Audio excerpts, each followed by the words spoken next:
పంచముఖ ఆంజనేయ దేవతాభ్యో నమః. ఈ కార్తీక మాసం శుభదినాన ఈ దినాన మరి ఎంతో విశిష్టమైనటువంటి ఈ మాసంలో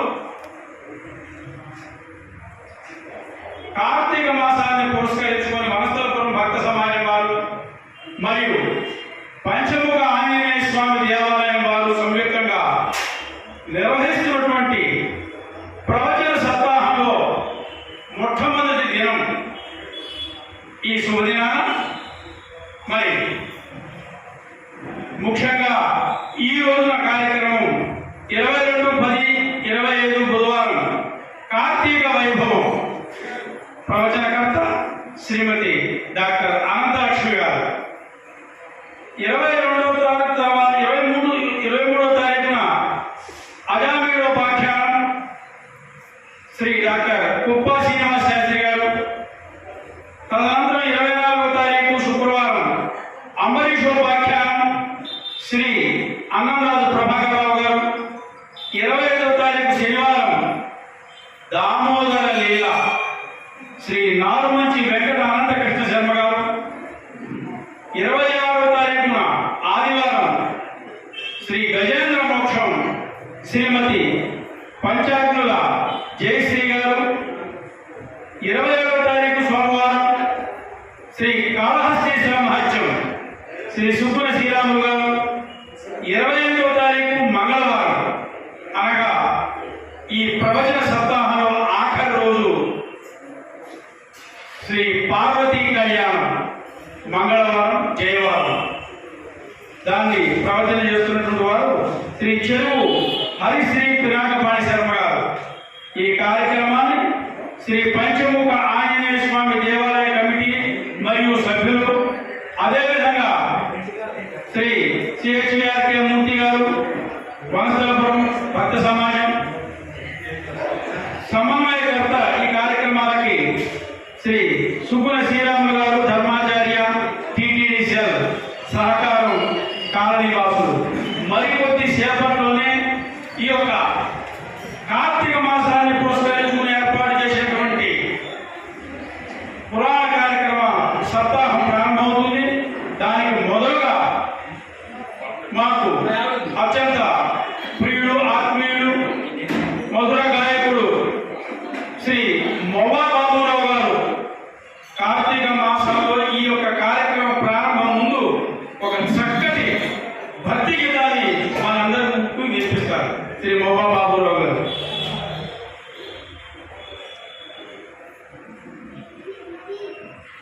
నమస్కారం. కార్తీక మాస సందర్భంగా హరిహరులకు ప్రియమైన కార్తీక మాసం, హరిహరులకు ప్రియమైన కార్తీక మాసం, సరిలేని రథ పూజలు సలుపుల అవకాశం, హరిహరులకు ప్రియమైన కార్తీక మాసం, కార్తీక మాసం. పరిగ్రతకు మరో పేరు ప్రాత స్నానము, భవమండము తొలగలేదు నందాదీపము. పరిగ్రతకు మరో పేరు ప్రాత స్నానము, భవమండము తొలగలేదు నందాదీపము. అస్యనేధ బలనిచ్చే యథాశక్తి దానము, శుభంలోక ప్రాప్తినిచ్చు దామోదర రసము. అస్యనేధ బలనిచ్చే యథాశక్తి దానము, శుభంలోక ప్రాప్తినిచ్చు దామోదర రసము. హరిహరులకు ప్రియమైన కార్తీక మాసం, సరిలేని రథ పూజలు సరుపుల అవకాశం, హరిహరులకు ప్రియమైన కార్తీక మాసం, కార్తీక మాసం. సంధ్యాకాలపు దీపం సర్జతి నిడు పురాణం, వందనీయ గోపూజ వన మహోత్సవము. సంధ్యాకాలపు దీపం సర్జతి నిడు పురాణం, వందనీయ గోపూజ వన మహోత్సవము. విందైన నమకటములు విహిత శివాభిషేకము వింతైన నమకటమక విహిత శివాభిషేకము కందుపదాదశ శిరసి కళ్యాణము మన భాగ్యం వింతైన నమకటమక విహిత శివాభిషేకము కందుపదాదశ శిరసి కళ్యాణము మన భాగ్యం అడితరులకు ప్రియమైన కార్తీక మాసం సరిలేని వ్రతపూర్తులు కడుపులకు అవకాశం హరిహరులకు ప్రియమైన కార్తీక మాసం కార్తీక మాసం కార్తీక మాసం శంభో మహదేవ సదాశివ శంభో మహదేవ సదాశివ అంబుజనయన నారాయణ శంభో మహదేవ సదాశివ అంబుజనయన నారాయణ హర ఓం సదాశివ హరి ఓం నారాయణ హరి ఓం నారాయణ పన్నగ భూషణ సదాశివ పన్నగ జయన నారాయణ పన్నగ భూషణ సదాశివ పన్నగ జయన నారాయణ కైలాసవాస సదాశివ వైకుంఠవాస నారాయణ కైలాసవాస సదాశివ వైకుంఠవాస నారాయణ గౌరీ సమేత సదాశివ గౌరీ సమేత సదాశివ లక్ష్మీ సమేత నారాయణ లక్ష్మీ సమేత నారాయణ పార్వతీ రమణ సదాశివ పార్వతీ మోచన నారాయణ పార్వతీ రమణ సదాశివ పార్వతీ మోచన నారాయణ భస్మ విభూషిత సదాశివ శ్రీగంధలేపిత నారాయణ అనాథ రక్షక సదాశివ ఆపద్బాంధవ నారాయణ ఆపద్బాంధవ నారాయణ శంభో మహదేవ సదాశివ అంబుజనయన నారాయణ హర ఓం సదాశివ హరి ఓం నారాయణ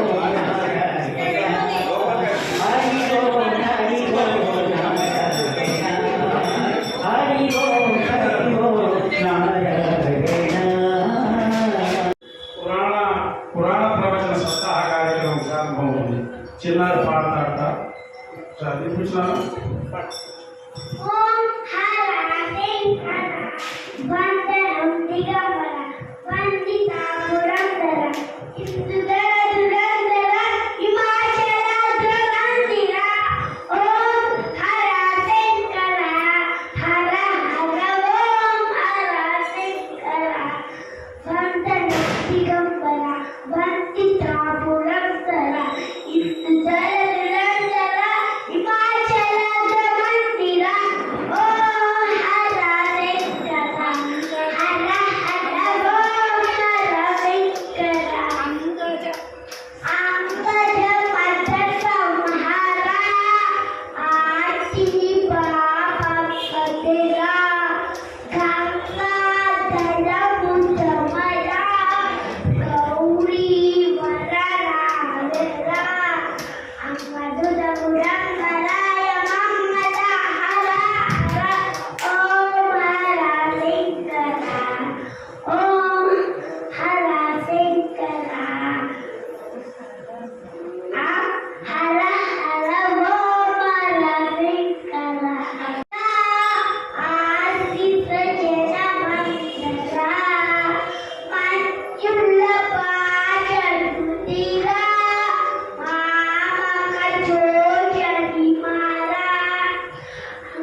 కానుకగా భావించవచ్చు. వారిని వేదికపైకి కరతాళ ధ్వనుల మధ్య ఆహ్వానిస్తున్నాం. డాక్టర్ అనంతలక్ష్మి గారు వేదికపైకి రావాల్సిందిగా సవినయంగా ఆహ్వానిస్తున్నాం. కరతాళ ధ్వనులు.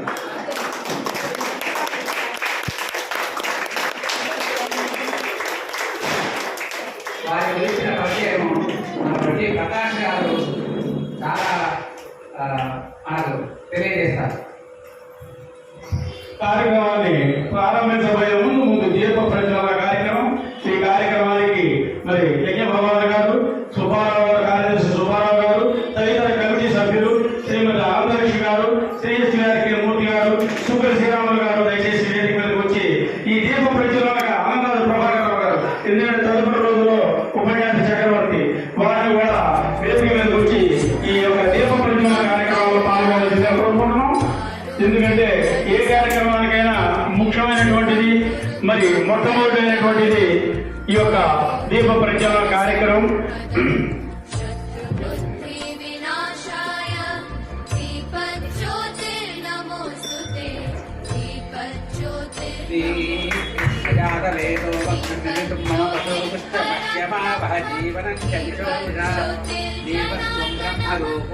శ్రీ అప్పారావు గారు కూడా దయచేసి వేదిక మీదకి వచ్చి జ్యోతి ప్రజ్వలన కార్యక్రమాల్లో పాల్గొనవలసిందిగా కోరుతున్నాం.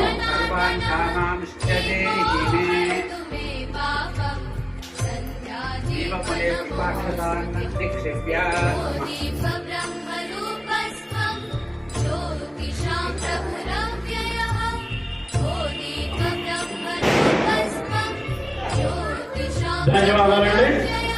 దయచేసి పెద్దలందరూ కూడా తమ తమ స్థానాల్లో కూర్చుంటే డాక్టర్ శ్రీమతి అనంతలక్ష్మి గారి యొక్క ప్రవచన సప్తాహంలో మొట్టమొదటి ప్రవచన కార్యక్రమం కార్తీక వైభవం అనేటువంటి దాని మీద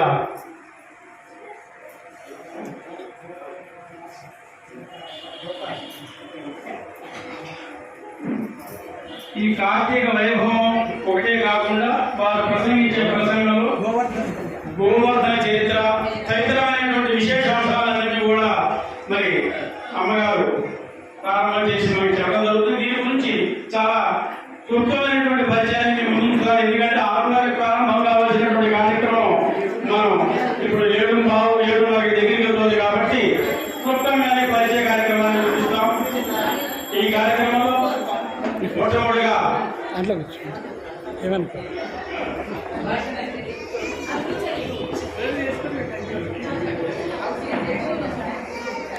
డాక్టర్ శ్రీమతి అనంతలక్ష్మి గారు రైల్వే డిగ్రీ కాలేజీలో ఆంధ్రోపన్యాసకురాలుగా పనిచేసి వారు విశ్రాంతి ప్రసంగాలకి పెట్టని కోట. వీరు ముఖ్యంగా చిన్న విషయం, మా సిహెచ్ఆర్కే మూర్తి గారికి గురువు గారు రైల్వే డిగ్రీ కాలేజీలో. ఆ శిష్యుడి మీద ఉండేటువంటి వాత్సల్యంతో మరి దాదాపు ప్రతి సంవత్సరం ఏదో ఒక విషయంలో వారికి మరి ఒక కార్యక్రమం మాకు అనుగ్రహిస్తూ వచ్చారు. మరి ఈ రోజున చేస్తున్నటువంటి ఈ కార్యక్రమంలో శ్రీమతి అనంతలక్ష్మి గారు ప్రముఖ టీవీల్లోను మరి ఏఆర్లోను వ్యక్తిత్వ వికాసం, హైందవ సాంప్రదాయాలు, వాటి పరిరక్షణ, వాటి విశిష్టత మొదలగు అంశాలపై తరచూ ప్రసంగిస్తూనే ఉంటారు. ఉభయ తెలుగు రాష్ట్రాల్లో పేరెనిక కన్నా ఆధ్యాత్మిక ప్రసంగాలు చేసేటువంటి ప్రముఖ వ్యక్తుల్లో వీరు ఒకరు అని చెప్పడంలో మనం ఏ విధంగా సంకోచించాల్సిన పని లేదు. వీరి ప్రసంగాల్లో ఎక్కువగా మనకు ఆధ్యాత్మిక విలువలు, విషయాలు, హిందూ ధర్మం, పురాణాల విశ్లేషణ, సరళ భాష, జ్ఞాన విస్తరణ, స్ఫూర్తి ఉద్దీపనం, మనోధైర్య ఉద్దీపనం, మానసిక ప్రశాంతత, మానవతా విలువలు, సనాతన ధర్మ పరిరక్షణ ఇత్యాది అనేక అనేక అనేక విషయాల మీద వారు పుంఖాలుగా ఈ యొక్క ఉపన్యాసాలు చెప్పి మరి ఎంతో మందిని ఉద్దీపనం చేశారు, వాళ్ళ జీవితాలని మార్గదర్శకత్వం చేశారు. ఇప్పుడు వారిని ప్రసంగం ప్రారంభించబోయే ముందు శ్రీమతి సుభాషిణి గారు డాక్టర్ అనంతలక్ష్మి గారిని పూలమాలంకృతులు చేస్తారు. దయచేసి మీ అందరూ కర్తాల ధృవంతో మీ అభినందనలు కూడా తెలియజేస్తూ మీరందరూ కూడా ఈ పూలమాలని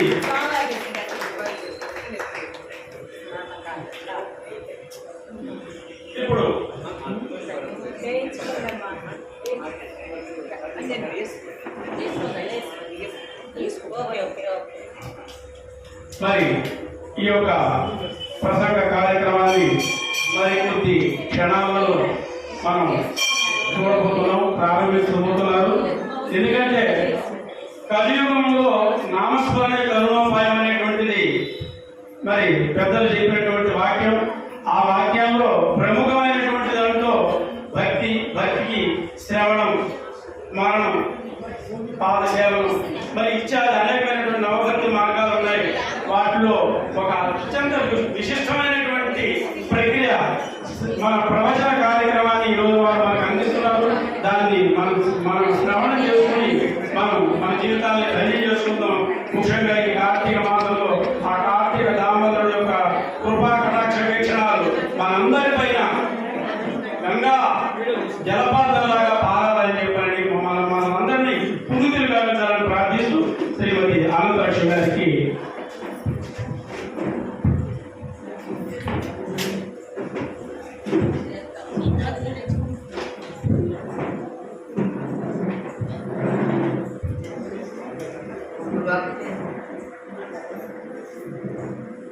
మరి ఎంతసేపు ఎదురు చూసేట్టుగా చేస్తున్నారు. అందించమని ప్రార్థిస్తూ అరగంట ప్రయాణం గంటన్నర అవుతుందని మనలో కూడా అనుకోలేదు. అరగంట అంటే 30 గంటలు అవ్వచ్చు అనుకున్నాను, కానీ గంటన్నర అవుతుందని అనుకోలేదు. మరి దాంట్లో ఏమైందో తెలియదు, చాలా లేట్ అయింది. అందుకని అందించమని ప్రార్థిస్తూ ఇంకా ఆలస్యం చేయాలి.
सन्नो मित्रस्यं वरुणः सन्नो भवद्वद्यमा सन्न इन्द्रो बृहस्पतिः सन्नो विष्णुरुक्रमः नमो ब्रह्मणे नमस्ते वायो त्वमेव प्रत्यक्षं ब्रह्मासि त्वमेव प्रत्यक्षं ब्रह्म वदिष्यामि ऋतं वदिष्यामि सत्यं वदिष्यामि अन्मामवतु तद्वक्तारमवतु अवतु माम् अवतु वक्तारम् ॐ शान्ति शान्ति शान्ति। श्री गुरुभ्यो नमः। श्री महागणाधिपतये नमः। श्रीमात्रे नमः। श्री कैवल्यपदाम्बुजेरुप्रभुनैः सिद्धिञ्चरन् लोकरक्षैकारम्भकु भक्तपालनकणा संरम्भकुन् दानमुद्रेकस्तम्भकु केलिलोलविलसदृग्जालसम्भूतनाना पञ्चाकपपाण्डकुम्भकु महानन्दनाडिम्भकुन्। శ్రీకృష్ణ పరబ్రహ్మణే నమః। ఈరోజు కార్తీక మాసంలో మొదటి రోజు, కార్తీక శుద్ధ పాఠ్యమి। కార్తీక సమో మాస అన్నారు. కార్తీకంతో సమానమైనటువంటి మాసం లేదు, ఎందుకంటే ఒక్కొక్క మాసం ఒక్కొక్క దైవానికి ప్రీతి పాత్రము అని చెప్తారు. కానీ కార్తీక మాసం మాత్రం హరిహరులిద్దరికీ కూడా ప్రీతి పాత్రం. శివుడికి ఇష్టం, విష్ణువుకి ఇష్టం. శివుడికి ఇష్టం కనుక పార్వతీదేవి సంతోషిస్తుంది, విష్ణుమూర్తికి ఇష్టం కనుక ఆయన గుండెల మీద ఉండే లక్ష్మీదేవి ఆనందిస్తుంది. వీటన్నిటి నుంచి ఈ మాసం కార్తికేయుడికి సంబంధించింది. అందుకే కార్తీకము కార్తీకము అంటాం. కృత్తిక నక్షత్రంలో చంద్రుడు పూర్ణిమ నాడు ఉంటాడు కనుక ఆ పూర్ణిమకి ఉండే అటు 15 రోజులు ఇటు 15 రోజులను కార్తీకము అంటాం. కృత్తిక నక్షత్రం దానికి సంబంధించింది ఏంటంటే కుమారస్వామి. కార్తికేయుడు అంటే కుమారస్వామి. ఆయన ఆవిర్భావం మన చాలా సందర్భాల్లో విన్నాం. శివుడి అంశ పార్వతీదేవి కొద్ది కాలం ధరించింది, ఆ పైన గంగ, అటు పైన వాయువు అగ్ని కలిపి ఆ పైన అలా వచ్చి చివరికి ఎక్కడ చేరాడు? 2 పొదల్లో చేరాడు. అందువల్ల ఆయన ఈశ్వరపుత్రుడు అంటాం, ఆ పార్వతీ తనయుడు అంటాం, గాంగేయుడు అంటాం, వాయుపుత్రుడు అంటాం, ఆగ్నేయుడు అంటాం. ఇలా అన్ని పేర్లు రాగా ఇంకా ఏం చెప్తాము? 2 పొదల్లో పుట్టాడు అనేటటువంటి మాట కూడా మనం చెప్పుకుంటూ ఉంటాము. దాన్ని మించి ఆయన ఇంకో ప్రధానమైన పేరు ఏంటంటే షణ్ముఖుడు, కార్తికేయుడు. శరవణ భవుడు 2 పొదల్లో పుట్టాడు కనుక ఆయనకి సంబంధించినటువంటి మంత్రం కూడా శరవణ భవాన్ని. ఇక కార్తికేయుడు ఎట్లా అయ్యాడంటే పుట్టంగానే ఆకలితో ఏడ్చాడు. శివుడి యొక్క రుద్రాంశ ఆకలితో ఏడిస్తే దేవతలు ఆ బిడ్డకి పాలెవరిస్తారు అని చూశారు. గంగగారు పార్వతి గారు ఎవరిస్తారు? పైగా ఆ బిడ్డ యొక్క అవసరం దేవతలకు ఉంది. దేవసేనకి ఆధిపత్యం వహిస్తే తప్ప తారకాసుర సంహారం జరగదు. శివుడి ఒక్కడి అంశతో జన్మిస్తే తప్ప తారకాసుర సంహారం జరగదు. అందుకోసం దేవతలందరూ ప్రార్థిస్తే వచ్చినటువంటి అవతారం. అందుకని దేవతలు పాలు వరిస్తారని చూస్తే కృత్తికలు కనపడ్డారు. కృత్తికలు సప్త ఋషులలో వశిష్ఠుడు తప్ప మిగిలినటువంటి 6 భార్య. ఎందుకంటే అరుంధతి సప్తర్షి మండలంలో వెళ్ళి కూర్చుంది. గుర్తుంచుకోండి, ఆడవాళ్ళు సభలకి రాదు, పండిత సభల్లో ఉండరేమో మన దేశంలో అనుకోవద్దు. సామర్థ్యం ఉంటే సప్తర్షి సభలో అరుంధతి. ఎవరైనా మన ఆడపిల్లలు ఎవరైనా ఈ దేశంలో ఆడపిల్లలకి గౌరవం లేదు, మర్యాద లేదు అని మాట్లాడి పక్క చూపులు చూస్తారు కదా, వాటికి చెప్పాలి సంగతి. ఎక్కడ సామర్థ్యం పెంచుకుంటే, ఎక్కడ స్త్రీ పురుష వివక్ష లేకుండా అందరికీ అద్భుతమైనటువంటి తగిన స్థానం ఇవ్వడం జరుగుతుంది. ఆ విధంగా ఈ 6 వీళ్ళని కృత్తికలు అంటారు. వీళ్ళు కనపడితే పాపం బిడ్డకి పాలిస్తారా అని అడిగారు దేవతలు. ఇస్తాం కానీ ఒక చిన్న మాకే ఉంది, మాక్కడే చోటు ఉండాలిగా బిడ్డకి పాలించినందుకు. సరే అడగమన్నా, ఈ పిల్లవాడికి మా పేరు మీదగా అతని పేరు ఉండాలి. అందుకని కృత్తికల కొడుకు కనుక కార్తికేయుడు. 6 వచ్చారు. ఎవరికి వాళ్ళు మా దగ్గర ముందు పాలు తాగమంటుంటే ఈ బిడ్డ ఏం చేశాడు? 6 ముఖాలతో ఒకేసారి తాగాడు 6 దగ్గర. అందువల్ల అతడు షణ్ముఖుడు అని. తమిళంలో 6 ముఖం అంటారు, 6 ముఖాలు కలిగిన వాడు. ఇలా పొద్దున పుట్టాడు, పాలు తాగాడు, మధ్యాహ్నం దేవసేనకి ఆధిపత్యం వహించాడు. అదే దేవసేన భార్య చెప్పుకుంటాం మనం.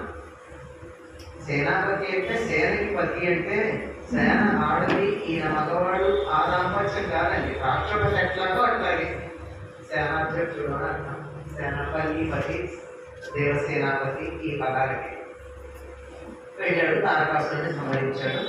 ఆయనకి సంబంధించిన లక్షణం నక్షత్రం ఆయన కల్లుగా పాలించినటువంటి కృత్తికకి సంబంధించిన నక్షత్రం ఇది. కృత్తిక నక్షత్రం దాని ప్రభావం అత్యధికంగా కలిగినటువంటి మాసం కార్తీక మాసం. కృత్తిక నక్షత్రానికి అగ్ని తత్వాత్మకం అని చెప్తారు. దానికి అగ్ని ప్రధానం. సృష్టి ఎంత గొప్పదో మనం ఆలోచిస్తే మనకు తెలుస్తుంది. అగ్ని ప్రధానమైనటువంటి నక్షత్రం ఇప్పుడే ఉండి దాన్ని ఎందుకు ఆరాధిస్తున్నాం? అగ్నితో ఆరాధిస్తున్నాం, దీపాలు పెడతాం. ఏ మాసంలోనూ లేనటువంటి విశేషం కార్తీక మాసంలో దీపాలు పెట్టి వెలిగిస్తున్నాం. ఎందుకంటే ఇది చలికాలం. భూమి సూర్యుడికి చాలా దూరంగా ఉండే కాలం. అందువల్ల రాత్రులు ఎక్కువ ఉంటాయి, పగళ్ళు తక్కువ ఉంటాయి, ఉన్న కాసేపు వేడికి తక్కువ ఉంటుంది. ఈ కారణంగానే ఏం చెప్తారంటే సూర్యకాంతి ఎంత తక్కువ పెడితే అరుగుదల అంత తక్కువ ఉంటుంది.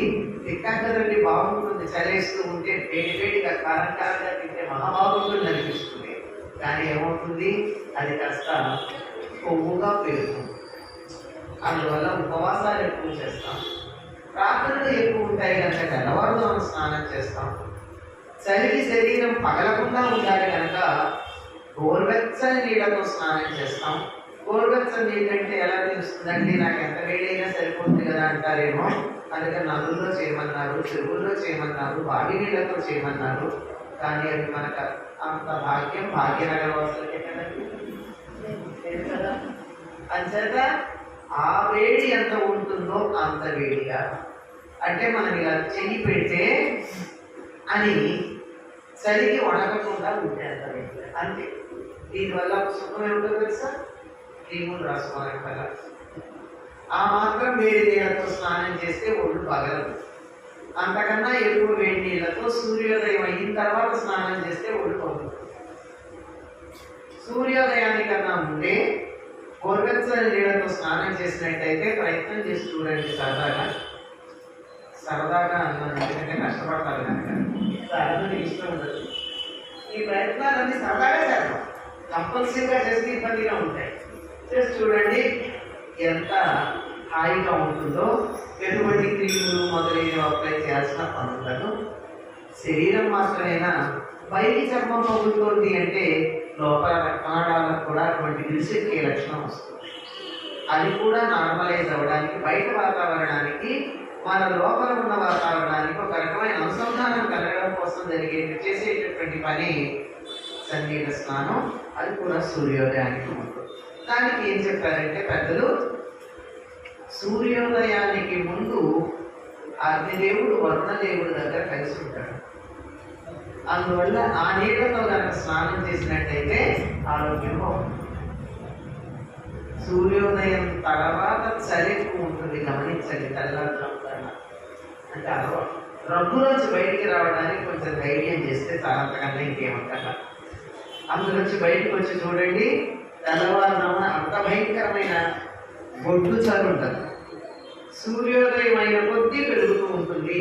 మరి ఆ తర్వాత నీళ్లతో చన్నీళ్లతో స్నానం చేయడం అన్నది జరిగే పని కావలసిన ముక్కలు లెక్కలు ఉన్నాయి. ఇవన్నీ ఆరోగ్య సూత్రాలు చెప్పినవి. తెల్లవారుజామున స్నానం చేయడం కానీ, ఉపవాసం చేయడం కానీ, జాగరణలు చేయడం కానీ, అభిషేకాలు చేయడం కానీ, ఇవన్నీ కూడా ఆరోగ్య సూత్రాలు, పర్యావరణ పరిరక్షణకి సంబంధించినవి. చాలా మంచిది.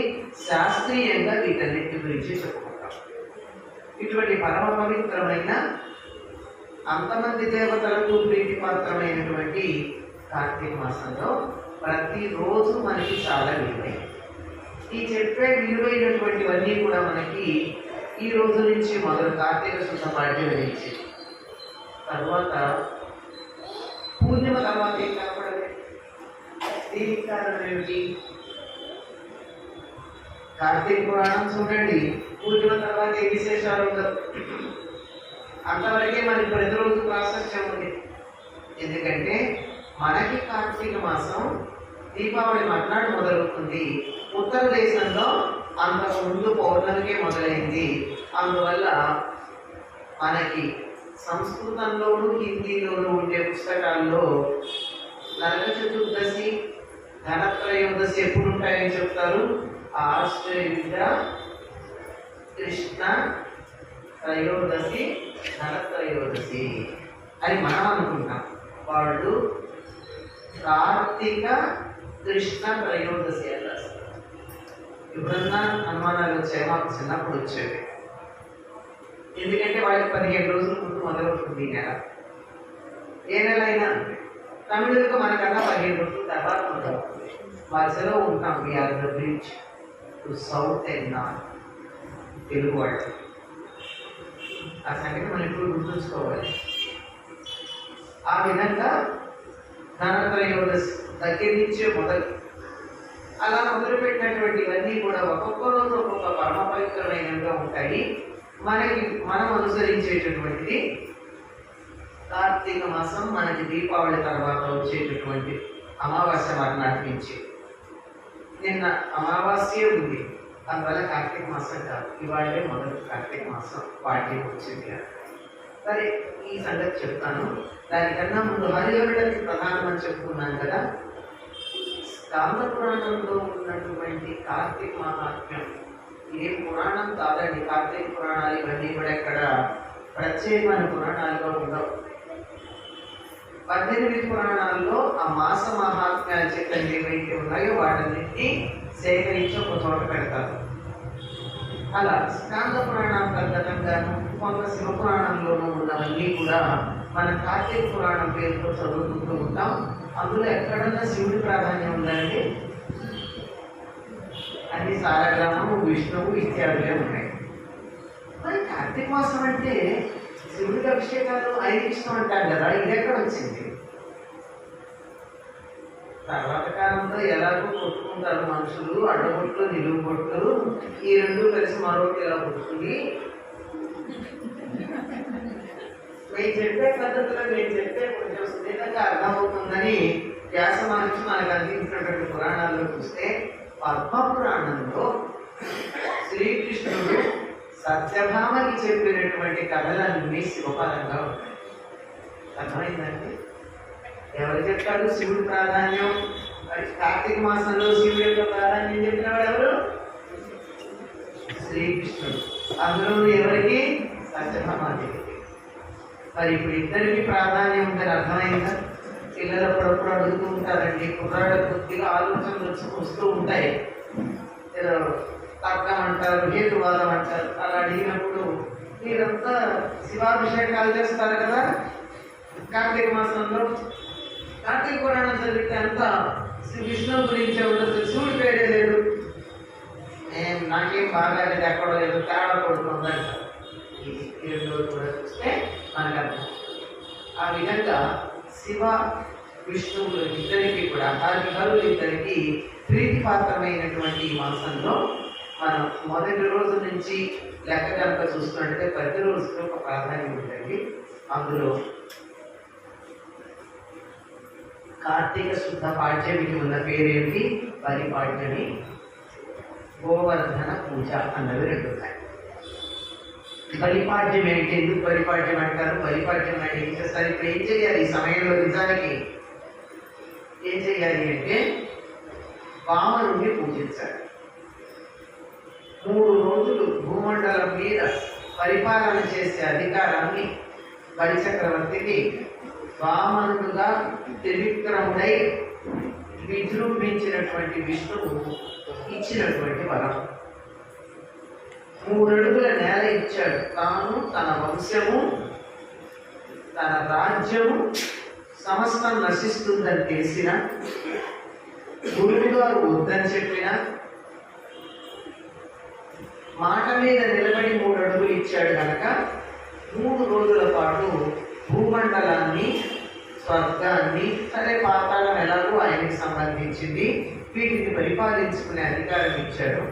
మనం దీపావళి, నరక చతుర్దశి, దీపావళి తర్వాత పాడ్యమికి 3 రోజులు అని చెప్పుకుంటాం.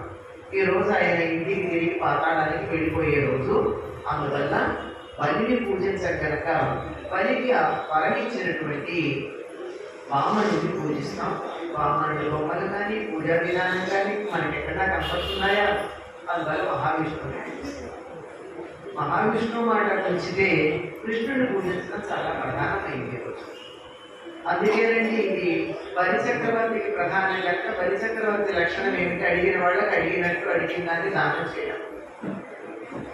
అందువల్ల ఈ రోజుల్లో దానం చేస్తారు. చాలా మంది మీరు గమనించినట్టయితే ఉత్తర దేశానికి చెందినటువంటి వాళ్ళు మహారాష్ట్రలో గుజరాతీలు వీళ్ళందరూ ఏం చేస్తారు? ఇవాళ ప్రధానంగా గుమ్మడి పండు దానం ఇస్తారు. అంటే భూమండలాన్ని దానం ఇచ్చినట్టు అంత ఫలితం వస్తుందని. ఇంకా తర్వాత రకరకాలైనటువంటి దానాలు ఇస్తూనే ఉంటారు. మీరు గమనించినట్టయితే వ్యాపారస్తులందరూ మార్వాడి వీళ్ళు ఈ దీపావళికి ఇచ్చే దానాలు ఇలా అలా ఉంటారు. ఎందుకు అంటే బలిచక్రవర్తి రాదు నన్ను అనుగ్రహించాలి అంటే దానం చేస్తేనే అనుగ్రహిస్తాడు వాడు. ఇది ఇంకా ఈరోజు మరి గోవర్ధన పూజ ఎందుకు చేస్తారు అంటే ఈ రోజే కృష్ణుడు గోవర్ధన పర్వతాన్ని ఎత్తినటువంటి రోజు. గోవర్ధన పర్వతాన్ని ఎత్తడమే కాదు, ఆయన అందరినీ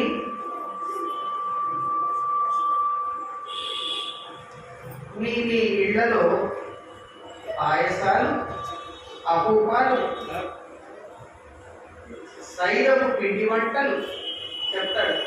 ఇలాంటివన్నీ చేసుకుని వచ్చి అందరికీ పెట్టండి. అందరి ఇళ్లలో చేసింది తీసుకొచ్చి అక్కడ పెట్టమని పర్వతానికి నివేదన చేసి ఆ తర్వాత మనం అందరం తిందాము అని చెప్పినటువంటి. నేను అనుకుంటాను ఆ కారణంగానే మనం కార్తీక మాస సమారాధనలు చేసుకుంటాము అని. అంతే కదండి. అడవిలో కొండ దగ్గరికి వచ్చి చెట్ల కింద కూర్చుని ఎవరిళ్లలో వాళ్ళు వండి తెచ్చిందంతా ఎవరైతే తెచ్చారో సంబంధం లేకుండా అందరూ కలిసి మెలిసి కలిసి కట్టుగా చేసినటువంటి ఇది గోవర్ధన ఉద్ధరణ జరిగినప్పుడు. ఎందుకు జరిగింది, ఎలా జరిగింది, దీన్ని ఈరోజు తప్పనిసరిగా చెప్పుకుంటే చాలంటారు. మనకి ఓపిక ఉంటే గోవర్ధన పర్వతాన్ని అందంగా అలంకరించి గోవర్ధన పర్వతంలా అన్నప్రాసుల్ని అలా పర్వతంలాగా పెట్టి అందరూ తెచ్చినటువంటి పదార్థాలన్నీ ఒక చోట చేర్చి చక్కగా పూజ చేస్తారు. చాలా మంది ముఖ్యంగా కృష్ణభక్తులైనటువంటి వాళ్ళందరూ ఈరోజు సాయంకాలం గోవర్ధన పూజ చేస్తారు. గోవర్ధన పూజ అంటే ఏమిటి అంటే మనకి ఈరోజు తెలుసు. కృష్ణుడే గోవర్ధన పర్వత రూపాన్ని తాను ధరించి తాను తన చెరువులు ఇచ్చినవన్నీ స్వీకరించాడు. ఇచ్చినవాడు కృష్ణుడే, పుచ్చుకున్నవాడు కృష్ణుడే. ఏ రూపంలో పుచ్చుకున్నాడు? గోవర్ధన పర్వతం రూపంలో. దానికి అప్పటి గోవర్ధన పర్వతం అని పేరు వచ్చిందా? ఏం చేశాడు? ఇంతకు ముందే అడవిలో వీళ్ళు ఆహారం తీసుకోవడానికి పెట్టి, అంటే గోవుల్ని మేపడానికి పెట్టి అక్కడ బ్రాహ్మణులు యజ్ఞం చేస్తుంటే మాకు ఆకలిస్తుంది, వచ్చి ఆహారం పెట్టండి అంటే అయిపోవచ్చింది యజ్ఞం. యజ్ఞం పూర్తయ్యాక యజ్ఞపుత్రుని నివేదన చేసి పెడతాం కుదవన్నారు. ఇది ఆగలేమని యజ్ఞం ఇక్కడ దొరుకుతూ ఉంటే అలా తిరిగి వంటింటి దగ్గరికి వెళ్ళారు. వంటింటి దగ్గరికి వెళ్ళి అక్కడ ఉన్నటువంటి స్త్రీలని నాకు ఆకలిస్తుందమ్మా వాడు గౌరవ గొల్లపిల్లలందరికీ కృష్ణుడికి గొల్లపిల్లలకి హాయిగా వంటలు పెట్టేశారు. ఆ తర్వాత జరిగినటువంటి కార్యక్రమం చూసేటప్పటికీ బ్రాహ్మణుల ఆడవాళ్ళకు తెలివి మాకు లేకపోయింది కదా. సాక్షాత్తు యజ్ఞ పురుషుడు వచ్చి మాకు అన్నం పెట్టమంటే ఆకలేస్తుందంటే ఆగుమని మేము అగ్నిదేవుడి ద్వారా ప్రణామిస్తున్నాం. అగ్నిదేవుడు మధ్యలో లేకుండా తానే నేరుగా వచ్చాడు కదా. దేవతలు ఏం చెప్తారండి? అగ్నిముఖాలే దేవా అంటారు. దేవతలందరూ అగ్నిముఖులు, ముఖం అంటే నోరు. దేవతలకు ఏమన్నా ఇవ్వాలంటే అగ్నిలో వేస్తేనే పెడుతుంది. మరి అగ్నిలో వేసి కృష్ణాయ స్వాహ అంటే కృష్ణుడికి పెడుతుంది, కృష్ణవే స్వాహ అంటే విష్ణువు పెడుతుంది, ఇంద్రాయ స్వాహ అంటే ఇంద్రుడికి పెడుతుంది. బాబు నేను పోస్ట్ మ్యాన్ లాగా ఎక్కడ ఏమి మధ్యలో కల్పించి ఇప్పుడు పోస్ట్ మ్యాన్ అని చెప్పాను. కొరియర్ బాయ్స్ చెప్పాలి, అంత నిజాయితీగా తీసుకెళ్ళిస్తాడు. ఇక్కడ మధ్యలో ఆయన లేకుండా నేనే ఇవ్వలేదు, ఎంత పొరపాటైంది అని బాధపడతారు. సాక్షాత్తు కృష్ణుడే అర్థం చేసుకుంటారు, కానీ కంస భయం వల్ల వెళ్ళదు. అంటే రాము భయం ఎంతగా ఉందంటే ఆనాడు బ్రాహ్మణులకు కూడా వెళ్ళి కృష్ణుని దర్శించుకోవడానికి భయపడ్డారు.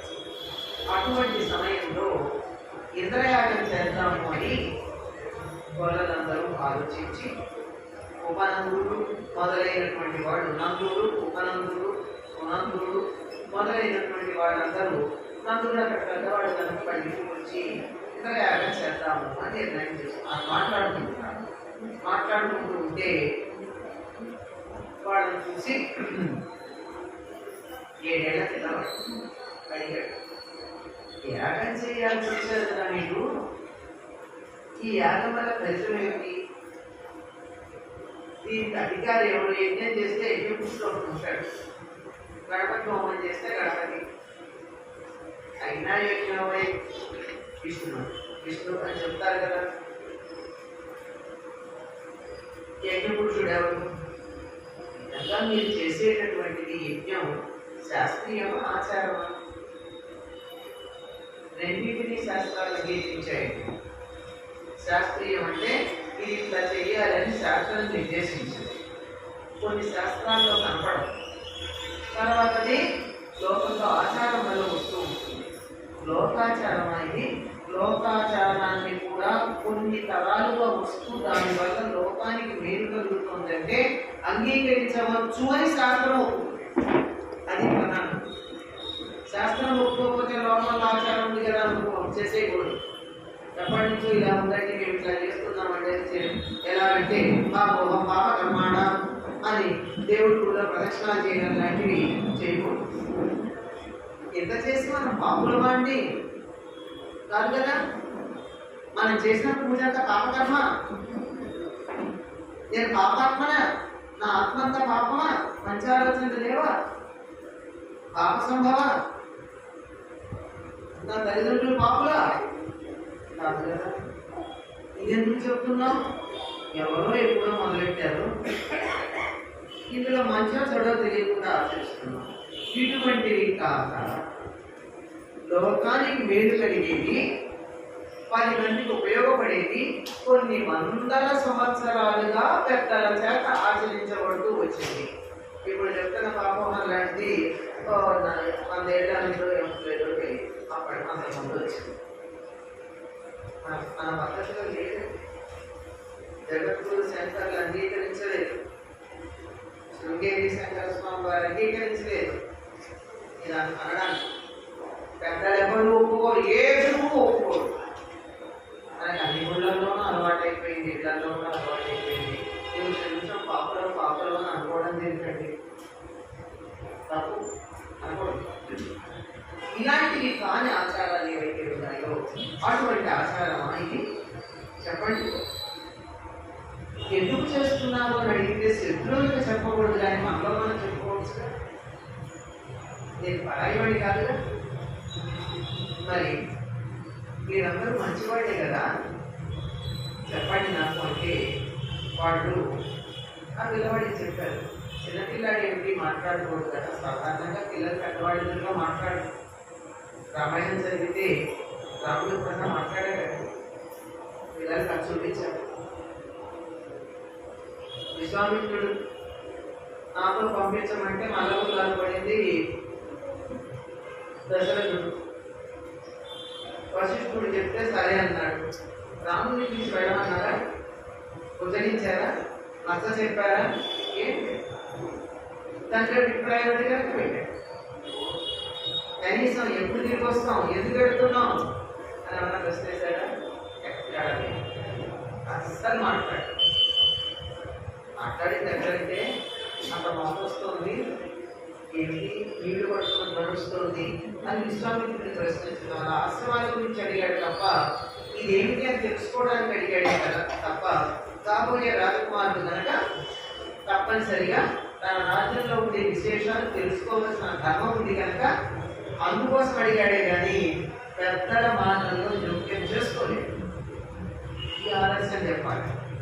కృష్ణుడు తీసుకుంటే ఇలా ప్రశ్నించచ్చు అంటే నువ్వు కూడా కొండెక్కగలిగితే ప్రశ్నించిన అన్న పెద్దవాళ్ళ మాటల్లో సమాధానం చెప్పాలి. ఏ కృష్ణుడు అడిగితే పెద్దవాళ్ళు చెప్పలేదా, మీరు నాకెందుకు చెప్పాలని అడుగుతాడు పిల్లాడు. చెప్పు తర్కం అంటారు. కుతర్కాన్ని ఏం చేయాలి? చెప్తాను నాన్న, నువ్వు కూడా మా మాటల్లో పాల్గొను. అవసరమైతే కృష్ణుడు అడిగినట్టుగా నువ్వు ప్రశ్న అడిగావు కనుక కృష్ణుడు ఎత్తినట్టుగా పాడాలి. అప్పుడు నువ్వు మాట్లాడచ్చు. మనం చెప్పడం తెలియాలి కదా, ముందు మనకి తెలియాలిగా.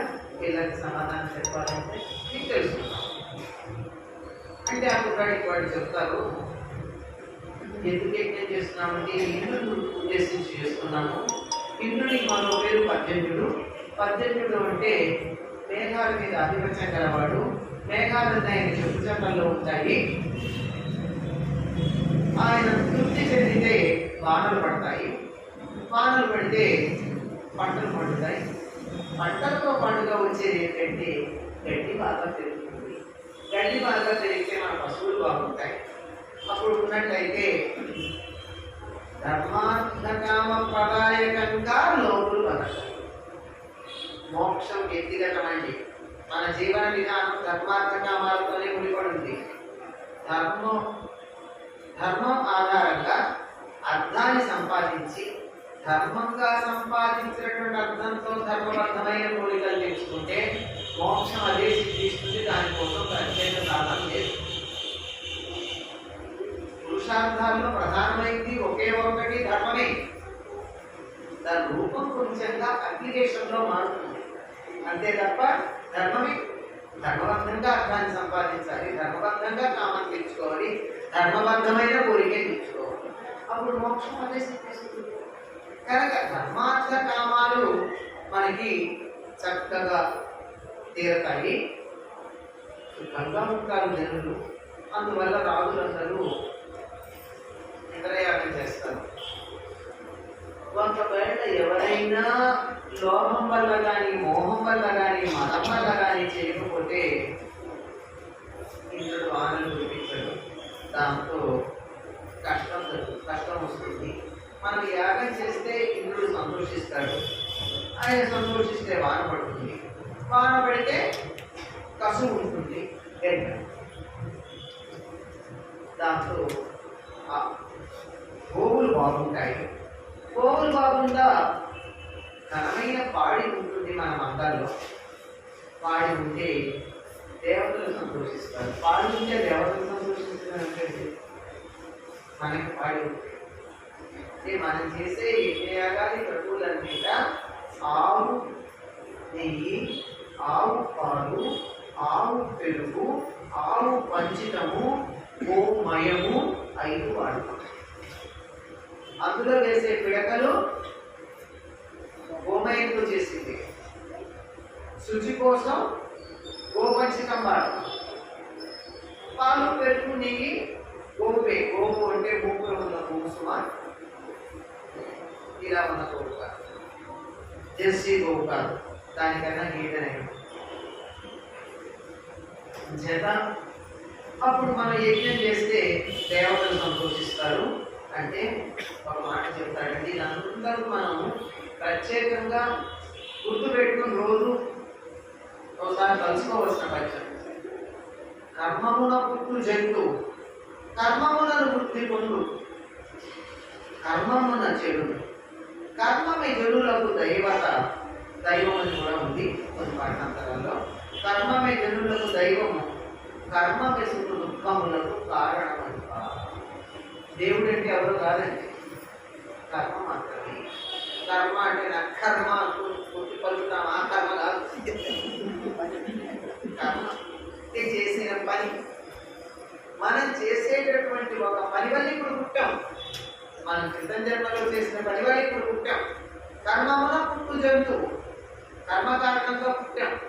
మంచి కర్మ చేసినా చెడు కర్మ చేసినా కర్మ ఫలితం అనుభవించడానికి ఇక్కడ పుట్టగా తప్పదు, అనుభవించాల్సిందే. కర్మ అంటే ఏమిటంటే నేను అడిగాడు ఒక పిల్లాడు. ఏం లేదు నాన్న, ఆకలి వేస్తే కడుపు నిండేదాకా తినడం కర్మ. బాగుంది కదా అని కొంచెం ఎక్కువ తింటే మర్నాడు కడుపు నొప్పి రావడం కర్మ కాదు.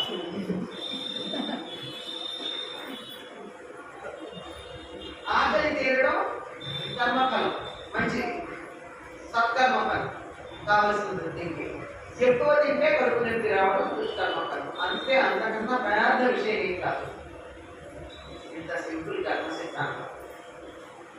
కర్మమున వృద్ధి పొందు.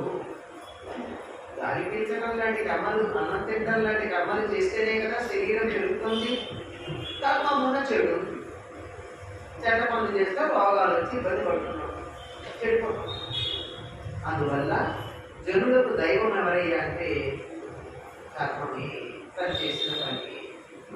అంతే తప్ప వేరే ఎక్కడో దైవం లేదు. సుఖ దుఃఖములకు కర్మమే కారణం.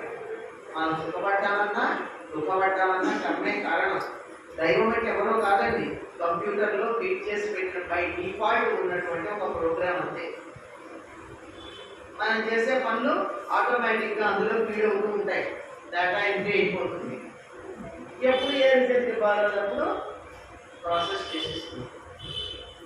ఇన్పుట్ ఏమో మన కర్మలు, అవుట్పుట్ ఏమో అనుభవం. అక్కడ ప్రోగ్రామ్ దైవం. ఈ గుర్తు పెట్టుకుంటే మనకు ఉన్నటువంటి సుఖానికి కానీ దుఃఖానికి కానీ కారణం ఎవరో. ఇక ముందు సుఖపడాలన్నా దుఃఖపడాలన్నా మనం ఏం చేయాలో మనకు అర్థం. ఈ మాట చెప్పాడు. కర్మమే సుఖ దుఃఖములకు కారణము, కర్మమే జనులకు దేవత. ఇది గుర్తుపెట్టుకుంటే మనం చేసే కర్మలను ఎంత జాగ్రత్తగా లెక్క వేసుకుంటూ జాగ్రత్త పడుతూ ఉంటామో. కర్మములకు తగు ఫలములు కర్మములకు నిరంతరాలు, కానీ సదా నిష్కర్ముడకు ఈశ్వరుడును కర్మ విహీనునకు రాదు కాడు మహాత్మ. కర్మకి తగిన ఫలాలు ఇచ్చేవాడు రాదు. రాదంటే అందరి కట్టన గలవాడు. ఇంద్రుడు రాదని కదా మీరు భయపడి దేవతలకి రాదని కదా యజ్ఞం చేయాలనుకుంటున్నారు. కర్మకి తగిన ఫలం ఇవ్వాలి, కానీ నిష్కర్ముడైనటువంటి ఈశ్వరుడు కర్మ విహీనుడికి రాదు ఎట్లా ఉంటాడు అవడు కదా. అందువల్ల ఇక్కడ చాలా చెప్తూ ఉంటాడు కర్మ సిద్ధాంతం. ఎవరైనా ఏమని కర్మాలు చేస్తారు, కర్మ వల్ల అన్ని జీవులు ఉంటాయి. అటువంటిప్పుడు మనం సత్కర్మలు చేసినప్పుడు ఇంద్రుడి కోసం, ఇంద్రుడి వల్ల భయపడాల్సిన పని ఉంది.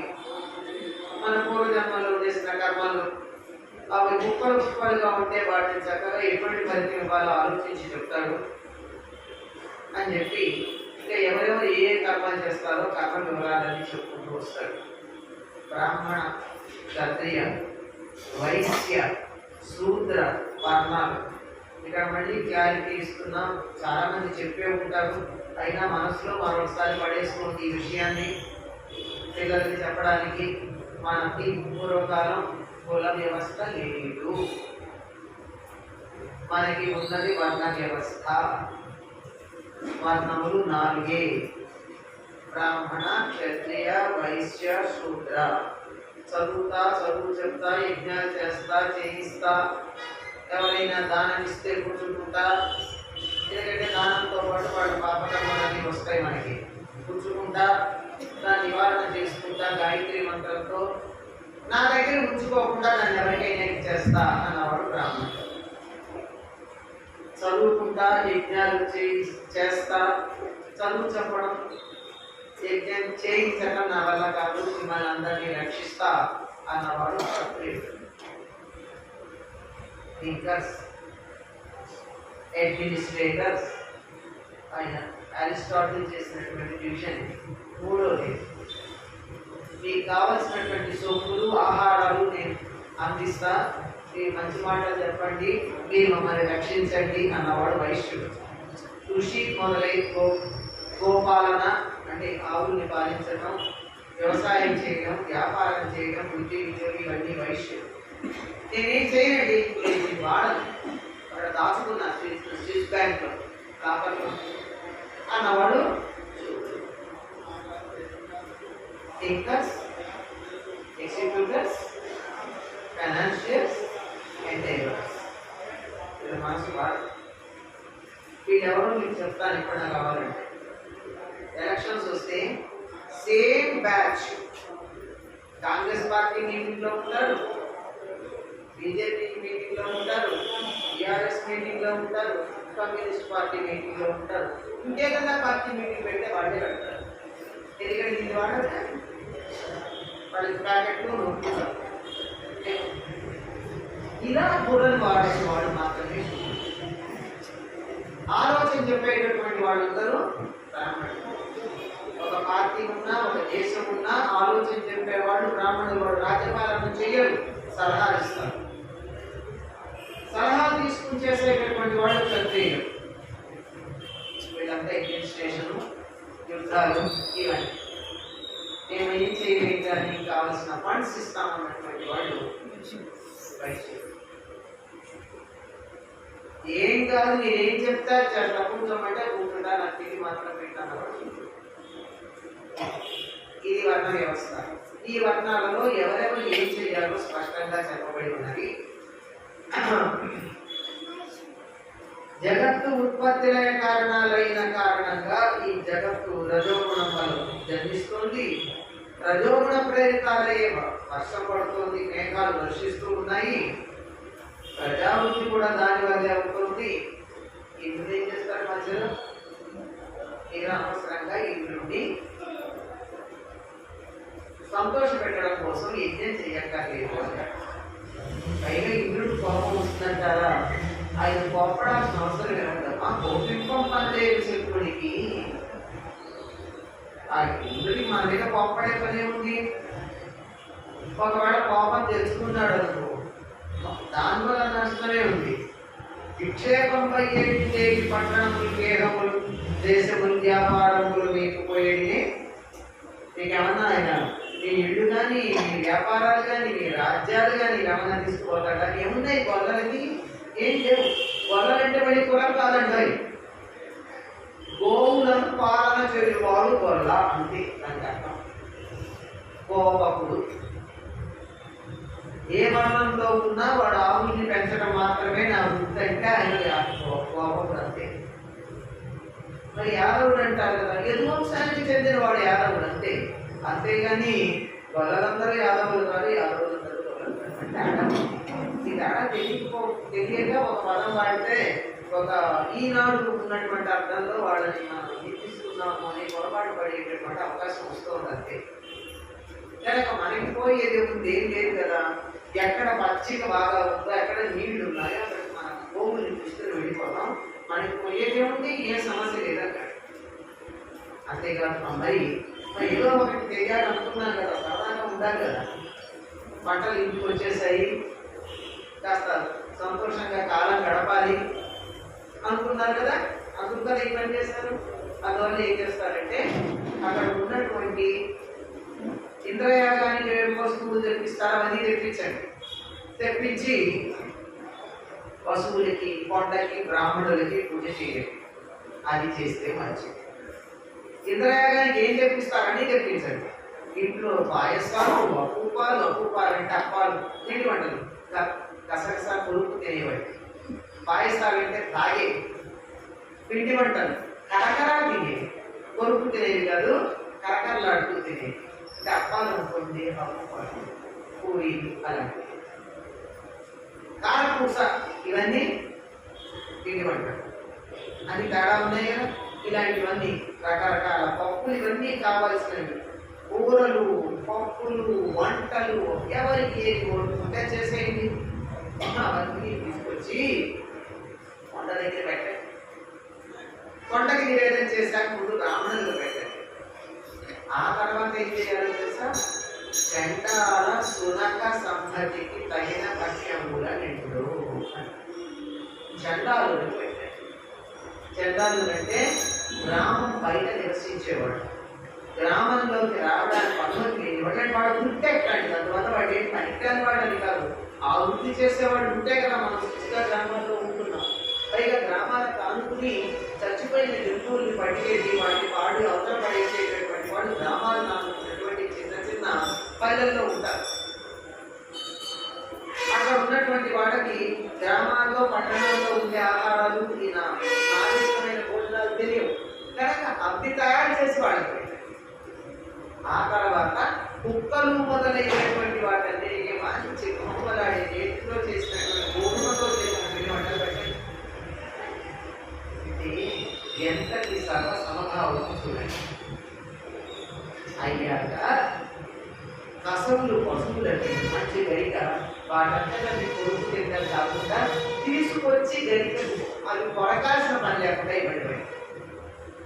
అయిన తర్వాత మీరందరూ చక్కగా రకరకాలుగా అలంకరణ చేసుకోండి.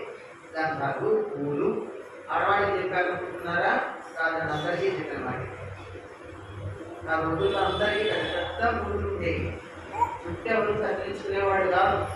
ముందు మగాళ్ళు కత్తిరించుకున్నారు, తర్వాత ఆడవాళ్ళు కత్తిరించుకుంటున్నారు. ఎవరినేమంటాం అని అధికారం ఉంటుంది. చక్కగా ముగ్గు వేసుకుని అందులో పూలు పెట్టుకుని పెట్టుకుంటారు. ఒంటిని డకంతా పూసుకుని మంచి మంచి కొత్త బట్టలు కట్టుకుని రండి అందరూ చక్కగా మంచి మంచి రుచికరమైన పదార్థాలు చేసి మీ బంధువులందరినీ తీసుకుంటండి. అక్కడ మంచి మాటలు చెప్పుకుంటూ వేడుకగా చేసుకుంటూ పర్వతానికి గోవులకి బ్రాహ్మణులకి నమస్కారం చేయండి. ఇది నేను చెప్పింది బాబు మీకు నచ్చినట్టయితే చేయండి. అంతా చెప్పి కృష్ణుడు ఎక్కడా కూడా ఆదేశించలేదండి. అంత భగవద్గీత కూడా చెప్పిన తర్వాత శాధిమా శిష్యస్తే శాధిమాం అన్నాడు. నేను నీ శిష్యుడిని, నన్ను శాసించు అన్నాడు అర్జునుడు. చర్చించాడు అన్ని ప్రశ్నలకి సమాధానం చెప్పిన తర్వాత ఇదే ఇచ్చేసి కథాకుడు అన్నాడు. నీకేం నచ్చిందో ఏం చేయాలనుకుంటున్నా వచ్చే చెప్పాల్సిందంతా చెప్పాను అన్నాడు. అది నిజమైనటువంటి నువ్వేం చేయాలి? ఇన్స్పైర్ చేయాలి, ప్రేరణ ఇవ్వాలి. నువ్వు ఇట్లా చేసి తీరాలి అని నిర్బంధం చేయకూడదు. నిర్బంధం చేసే పరిస్థితి రాకుండా చెబితేనే శిష్యుడు దాన్ని వినేట్టుగా చెప్పడం ప్రధానం. ఈ మాట చెప్పి మీ జన్మ చెప్పారా? నా జన్మ ధన్యం అవుతుంది నేను చెప్పింది మీకు నచ్చితే అన్నాడు. అసలు ఎందుకు చేస్తున్నాను తెలుసా? ఆ ఇంద్రుడికి మధ్య కొంచెం గర్వం వచ్చింది. ఆ గర్వం తగ్గించాలి, అంతకన్నా ఇంకేం లేదు, మీ ఇష్టం చేస్తే చేయటన్నాడు. అలాగే వాళ్ళకి ఎందుకో నచ్చింది మాట. ఇది ఇప్పుడిప్పుడే కదా వాళ్ళన్నీ చూసుకున్నారు, ఎన్ని వ్యవహారాలు చూశారు. ఇవన్నీ చూసిన తర్వాత ఒక్కొక్కటి నందుడికి గుర్తొస్తూ నందరికి చెప్పలేదు, కానీ గర్గ మహర్షి చెప్పిన మాటలు గుర్తున్నాయి. ఒక్కొక్క సందర్భంలో గుర్తొస్తుంది, 10 మందికి చెప్పాలి, ఇదయ్యాక చెప్తారు. సరేనన్నారు అందరూ.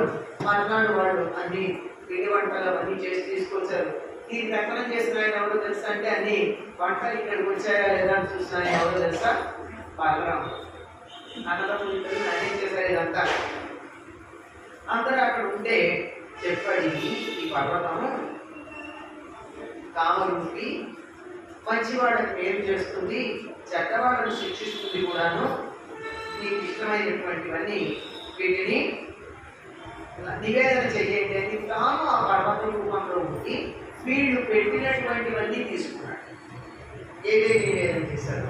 ఈ పెట్టిన వాళ్ళతో కృష్ణుడు ఉన్నాడు, తీసుకున్న పర్వత రూపంలో కృష్ణుడు ఉన్నాడు. ఆ విధంగా తీసుకున్న తర్వాత వీళ్ళందరూ కలిసి హాయిగా ఏం చేశారంటే ముందుగా బ్రాహ్మణులను గౌరవించారు, వాళ్ళకి పెట్టారు. ఆ తర్వాత చండాలులకు పెట్టారు. ఆ తర్వాత పిల్లలకి, స్త్రీలకి, వృద్ధులకి పెట్టారు. ఇది క్రమం. వాళ్ళు చదివితే సంప్రదాయం తెలిసినట్టు ఏం చెప్పాడు? మీరంతా అలంకరించుకున్నాడు అన్నాడు. పూజ చేసేటప్పుడు అలంకరించుకుని చేయాలండి. ఏ రాశి మహాలతో పూజ చేస్తే దేవుడికి మనలాంటి 10 మహాద్భుతమైన ఇష్టం ఏమిటి?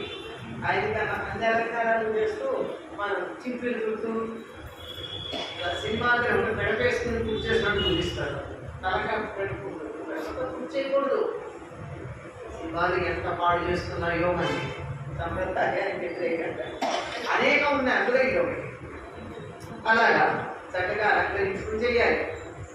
ఆడవాళ్ళు అయితే అంటే ఆడవాళ్ళకే పండితం కనుక చెప్తున్నాం, అవార్డు పని చేయించాలి. ముఖాన్ని రోడ్డు పెట్టుకుని ఆడవాళ్ళు అయితే కాటి పెట్టుకుని, కళ్ళు పూలు పెట్టుకుని, కాలి పసుపు రాసుకుని పూజ చేస్తే దేవుడు ఇష్టపడతారు. ముఖ్యంగా అమ్మవారిని పూజ చేసేటప్పుడు కాలి పసుపు రాసుకుని చేస్తారు. ముత్తైదులంతా ఇంకా దసరాలో పూజ చేసేటప్పుడు తాంబూలం వేసుకుని చేస్తారు. అది అని చేసి తర్వాత బ్రాహ్మణులకి నమస్కారం చేస్తే వాళ్ళు ఆశీర్వదించాక ఆ పైన వీటి భోజనాలన్నీ చేసి మనకేనా వినోదాలు పశువులకు కదా. అందుకని ఆ పశువులని అంటే ఎట్లన్నింటినీ కూడా ఆ కొండ చుట్టూతా తిప్పుతున్నారు. వాటి ప్రాంతం అంతా మీకు సదర్ అనే పండుగ జరుగుతుంది. సదర్ అంటే ఏంటని అడిగితే మనకి పాలు పోసేటటువంటి బర్ల పండగ అని చెప్తారు.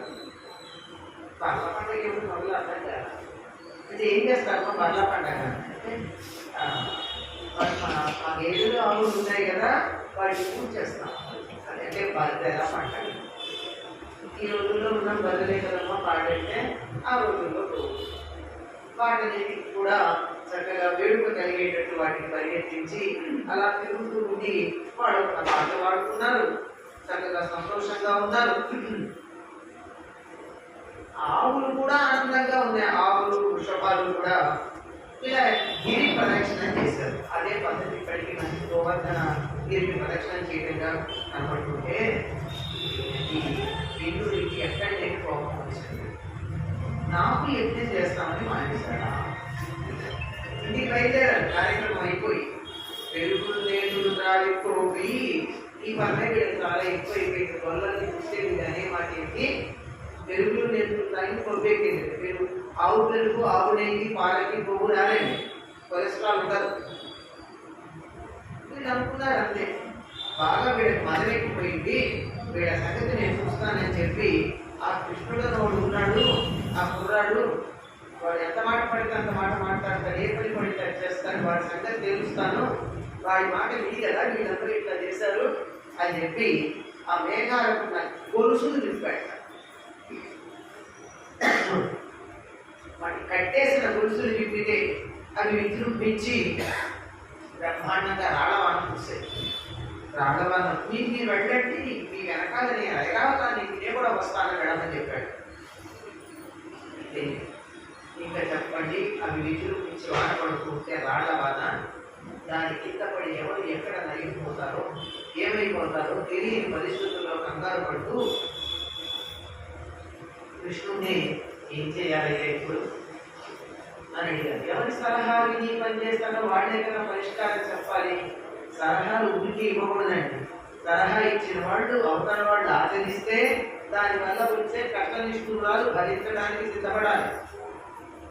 కృష్ణుడి మీద వాళ్ళకి నమ్మకం ఉంది అంటే వెంటనే కృష్ణుడు అర్థమైపోయింది ఆయనకి, మీరేమి కంగారు పడకండి, కలగట్టుడి వదులు గోపికలు మీరు కంగారు పడకండి, మీరెవరు కూడా భయపడకండి, పిల్లల్ని నుంచి మీరు అంతకన్నా కంగారు పడద్దు, ఇదిగో మీకు అంతా కావాల్సింది జరుగుతుంది అని చెప్పి గోవర్ధన పర్వతా చెప్పాడు. ఇక్కడికి పద్యాలు సమయం అవుతుందన్న పద్యాలు మాత్రం చెప్పుకోకపోతే గోవర్ధన పర్వతం గోవర్ధన పెద్ద ఉండదు అంటే ఆనందం ఉండదు, దైవం ఎలా ఉంటుంది ఆనందం ఉండదు కనుక ఇది ధర ఎత్తిన హరి హరిశిర చూపుడమెత్తువని త్రిభువన శంకర కరుణై గోవర్ధన గిరి ఎత్తని చక్కనొక్క కేలం ఎలా అంటే ఒక్క చేతితో ఎత్తాడు. మనకి ఎందుకో ఎడమ చేతి చిరికని వెళ్ళి మీద ఎత్తాడు అని ఒక లోకంలో నానుడు ఉంది, కానీ ఇట్లా ఒక వేలు అనేది ఒక చేతితో అన్నారు. ఒకప్పుడు భూమండలాన్నంతా తన ముఖ్య మీద మోసినటువంటి వాడు వరాహ అవతారంలో. ఇప్పుడు ఎలా చేశాడు, ఒక ఏడుగా స్నానం చేసి వస్తూ ఒక తామర మొక్కని ఇలా తీసుకొస్తే ఎట్లా ఉందో ఈయన పర్వతాలు అయింది. అంటే తామర మొక్క ఎంత తేలిగ్గా ఉంటుందో పర్వతం అంత తేలిగ్గా ఉంది అని చెప్పి దీనికి ఒక పెద్ద పని. తండ్రికి బ్రహ్మాండం మూడు చెట్టుల చేయబట్టి ఎగురదిమ్మడి హరికి కొండ పటలించి ఎత్తుట కొండకు పనిగా కొండ కలపను. బ్రహ్మాండాల్లో గోళీలు ఆడుకుంటాడు. అందులో చెప్తున్న మొట్టమొదటి పద్యం అదే, శ్రీకైవల్య పదం పూజేరుతున్నాయి అన్న దాంట్లో గోళీలు ఆడుకుంటాడు బ్రహ్మాండాలు. అదే కదండి బ్రహ్మాండాలకు ఇలా గోళీకాయలు ఆడినట్టు ఆడేవాడికి ఒక పండగ కష్టమైన అండి, ఇది పెద్ద సమస్య కాదు అని. ఎలా ఉందంటే వారు దాడుతున్న దాల్చిన నీరలేన గౌతో విష్ణుతాన్నం మహాశీలం పరమేర దాల్చి విపుల చక్రముగా పట్టెన లీలాప్రచ్యుత దుశ్శలా చరిత గోపి గోపవృత్తికి ఎలా పట్టుకున్నాడంటే ఆడుకుంటూ వెళ్ళి పిల్లవాడు గొడుగు పట్టుకుని ఇలా పట్టుకుంటే ఎట్లా పట్టుకుంటే ఇలా పట్టుకున్నాడు. సరిగ్గా దృశ్యం అండి. కొండ ఇలా కదా ఉంటుంది. ప్రస్తుతం గోవర్ధన పర్వతం అలాగే అప్పుడు ఇలా ఉంది కదా కొండ. ఈ కొండ ఎత్తి విప్పినటువంటి గొడుగులాగా ఉంది. దానికి ఎత్తి ఇలా నిలబడ్డాడు. ఎలా ఉందిగా గొడుగులాగా. ఇలా గొడుగులాగా ఉన్నదంటే కృష్ణుడు మొత్తం కూడా గొడుగుకున్నటువంటి కళలాగా ఉంది. ఊహించండి, ఒక్క కాలి మీద నిలబడ్డాడు. ఏ కాలి మీద నిలబడ్డాడో దానికి వ్యతిరేకమైనటువంటి చేతిలో ఇలా పెట్టాడు. ఆయనకి వ్యత్యస్త పాలన చాలా ఇష్టం కదా. ఒక కాలు ఇలా పెట్టి ఇలా నేల మీద ఒక కాలు ఇలా పెట్టి కాలు ఇలా పెట్టి ఇలా నిలబడతాడు కదా. ఇలా నేల మీద నిలబడినటువంటి పాదం అక్కడి నుంచి సరిగ్గా ఈయన చేతి దాకా వెళితే ఒక సరళరేఖ తీసినట్టుగా ఉంటుంది. రెండు పూస దగ్గర నుంచి అక్కడ దాకా ఒప్పు లేకుండా అలా ఉన్నటువంటిది కొండ యొక్క గరిమనాన్ని గుర్తించి అక్కడ దాకా చేతిలో వెళ్తా పడ్డాడంటే కొండంతగా కష్టమే కాదు. శారీరక బలం కన్నా సులువు తెలియాలి.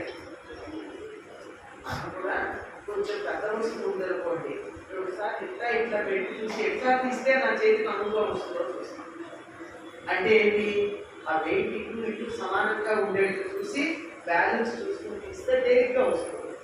ఎంత పెద్ద కొండ అయినా దాని సరిగ్గా సెంటర్ పాయింట్, ఈక్విలిబ్రియం పాయింట్ అని చెప్తారు, గరిమనాభి అంటారు తెలుగులో. సెంటర్ పాయింట్ దాని దగ్గర నుంచి బరువు రేడియేట్ అవుతూ ఉంటుంది. దాన్ని గుర్తించితే మొత్తం ఇట్లా పడితే కష్టం, ఒక చేతితో పడితే. కనుక ఇలా నిలబడినటువంటి వాడు ఒక కాలు ఇలా పెట్టి అక్కడి నుంచి వెన్నుపూస ఇలా సరళరేఖలో పైకి వస్తే ఆ ఇంకొక చెయ్యి ఇలా పట్టేటప్పటికి ఇలా స్ట్రైట్ గా ఉన్నటువంటిది గొడుగు కర్రలాగాను, పైన ఉన్న కొండ గొడుగు ఇచ్చుకున్న గొడుగులాగాను ఉందట. దానికి తగ్గించి తండ్రిరా, అమ్మారా, తల్లిరా, గోపికలు రండి, పిల్లలారా రండి అని చెప్పి అందరికీ పిలిచాక ఈ గోవులన్నింటినీ మందలుగా తీసుకుంటాయి. ఎవరి గోవులని వాళ్ళు వాళ్ళకు సంకేతాలు ఉంటాయి, వాళ్ళ గొంతు గుర్తుపడతాయి గోవులు. గోవుల్ని మేపడానికి వెళ్ళినప్పుడు వీళ్ళు ఆడుకుంటూ ఉండేవాళ్ళు, గోవులు మేపుతూ ఉండేవి.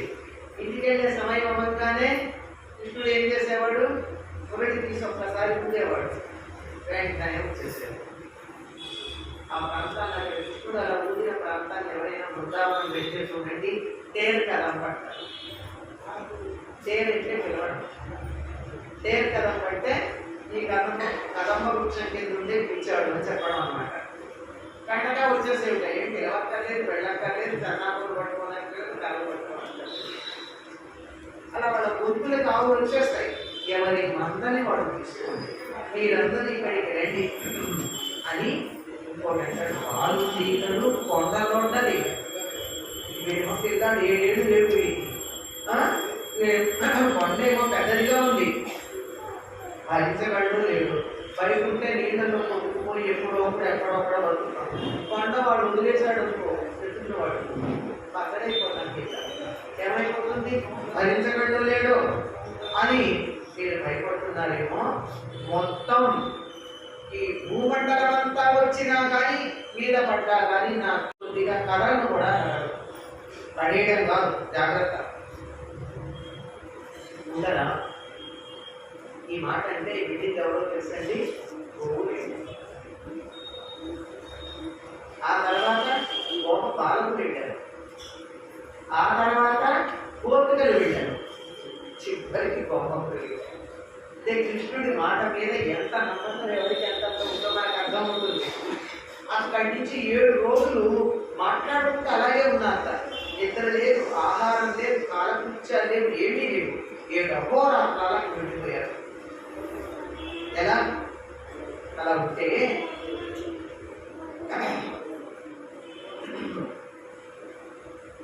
హరిదోద్దండం కామ ఉపశిఖరం బాలర్పి ముక్తామడు పరగంజారుతో బిందువులు గోపాలంగనాపంగహాసరుతులు రత్నచయంబుగాక అచలం ఛత్రం శోభిల్లే తత్కిరిమదమంజి జలధర తిన్న ప్రజారంజి అది గొడుగులాగానే ఉంది.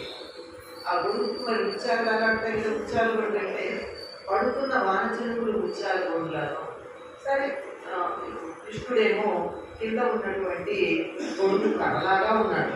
ఇలా వీళ్ళందరూ కూడా అలా ఉంటే ఆయన ఎట్లా ఉన్నాడంటే రాజీవాక్షుని చేరొక రాజము మెరసన్ రాజేంద్ర నీల మధుర ఆయన చేతిలో ఉన్నటువంటిది ఎలా ఉంది?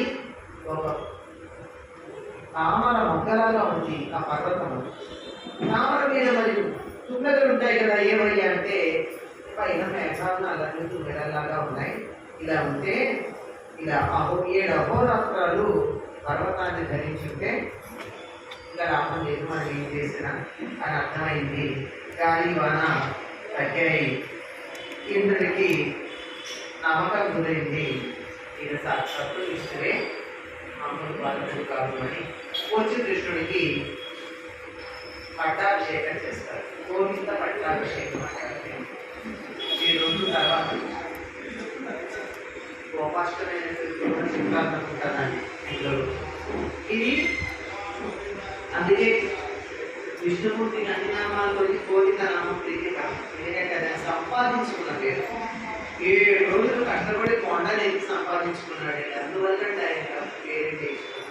మిగిలినటువంటివన్నీ సహజంగా వచ్చేసింది, కానీ ఇది మాత్రం కష్టపడి సాధించుకున్నాడు. అది డాక్టరేట్ చదువుకునేట్టు. అందుకని ఆయనకి గోవింద అంటే చాలా ఇష్టం అన్నమాట. ఎందుకు ఈ పని చేస్తాడు? ఇది ఒక్కటి మాత్రం చెప్పుకోకపోతే గోవర్ధన పుణ్య ఫలితం మంచిగా. గో అంటే వర్ధనం అంటే చెప్పుకుంటారు. గోవర్ధన ఉద్ధరణము అంటే గోవులను పెంపొందించే కార్యక్రమాన్ని పునరుద్ధరించారు. ఇప్పుడు చాలా అవసరమైన కార్యక్రమం.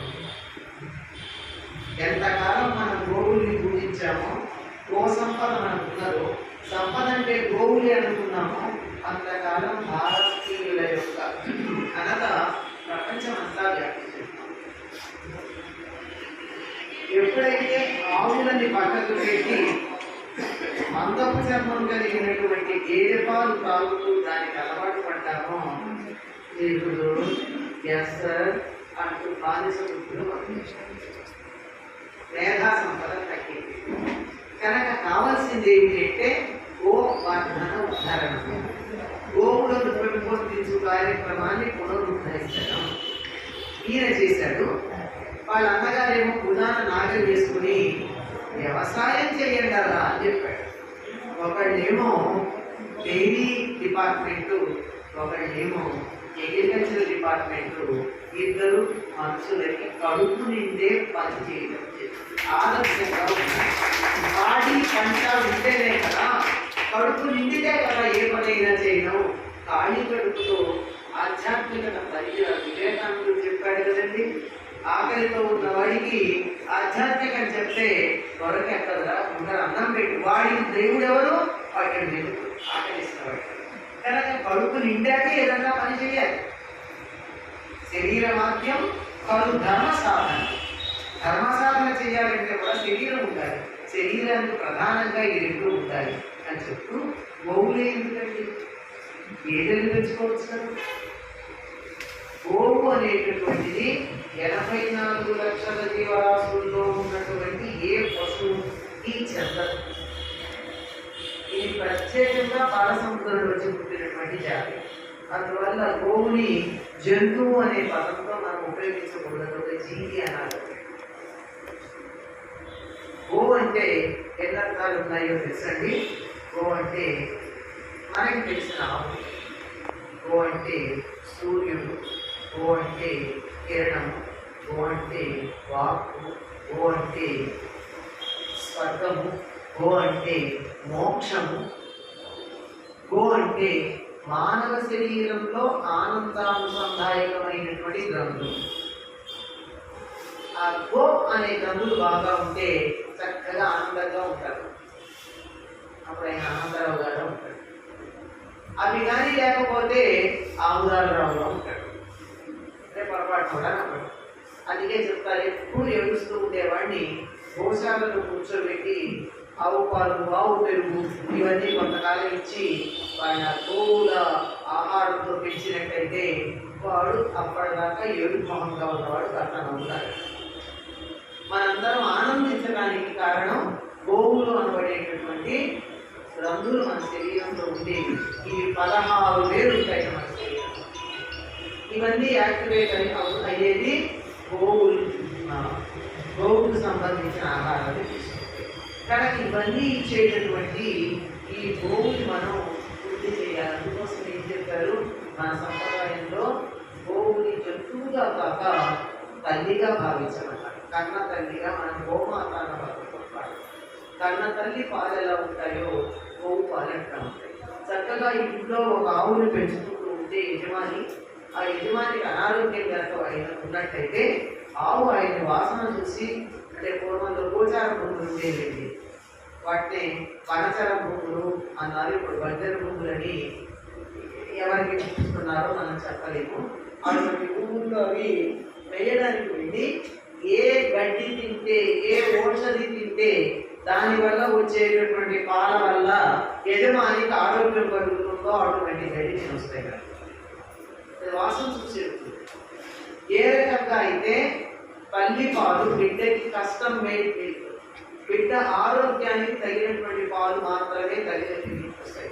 ఆ స్పర్శ వల్ల వస్తాయి. బిడ్డకి అనారోగ్యం అజీర్ణం చేసుకుంటే తల్లి పాలు పచ్చగా ఉంటాయి. గమనించండి, పిల్లల తల్లులు ఎవరైనా ఉంటే మామూలుగా ఉన్నప్పుడు చిక్కగా ఉండే పాలు, దానికన్నా అజీర్ణం చేసినటువంటి బిడ్డకి తల్లి పాలిస్తూ ఉంటే పచ్చగా ఉంటాయి. ఏ లోపం ఉంటే ఆ లోపాన్ని తల్లి పాలు వాటిని తీరుస్తాయి. తల్లి చిక్కిపోతుంది, అనారోగ్యం వస్తుంది, ఆవుడికి లోపాలు వస్తాయి, బిడ్డకి మాత్రం రావు.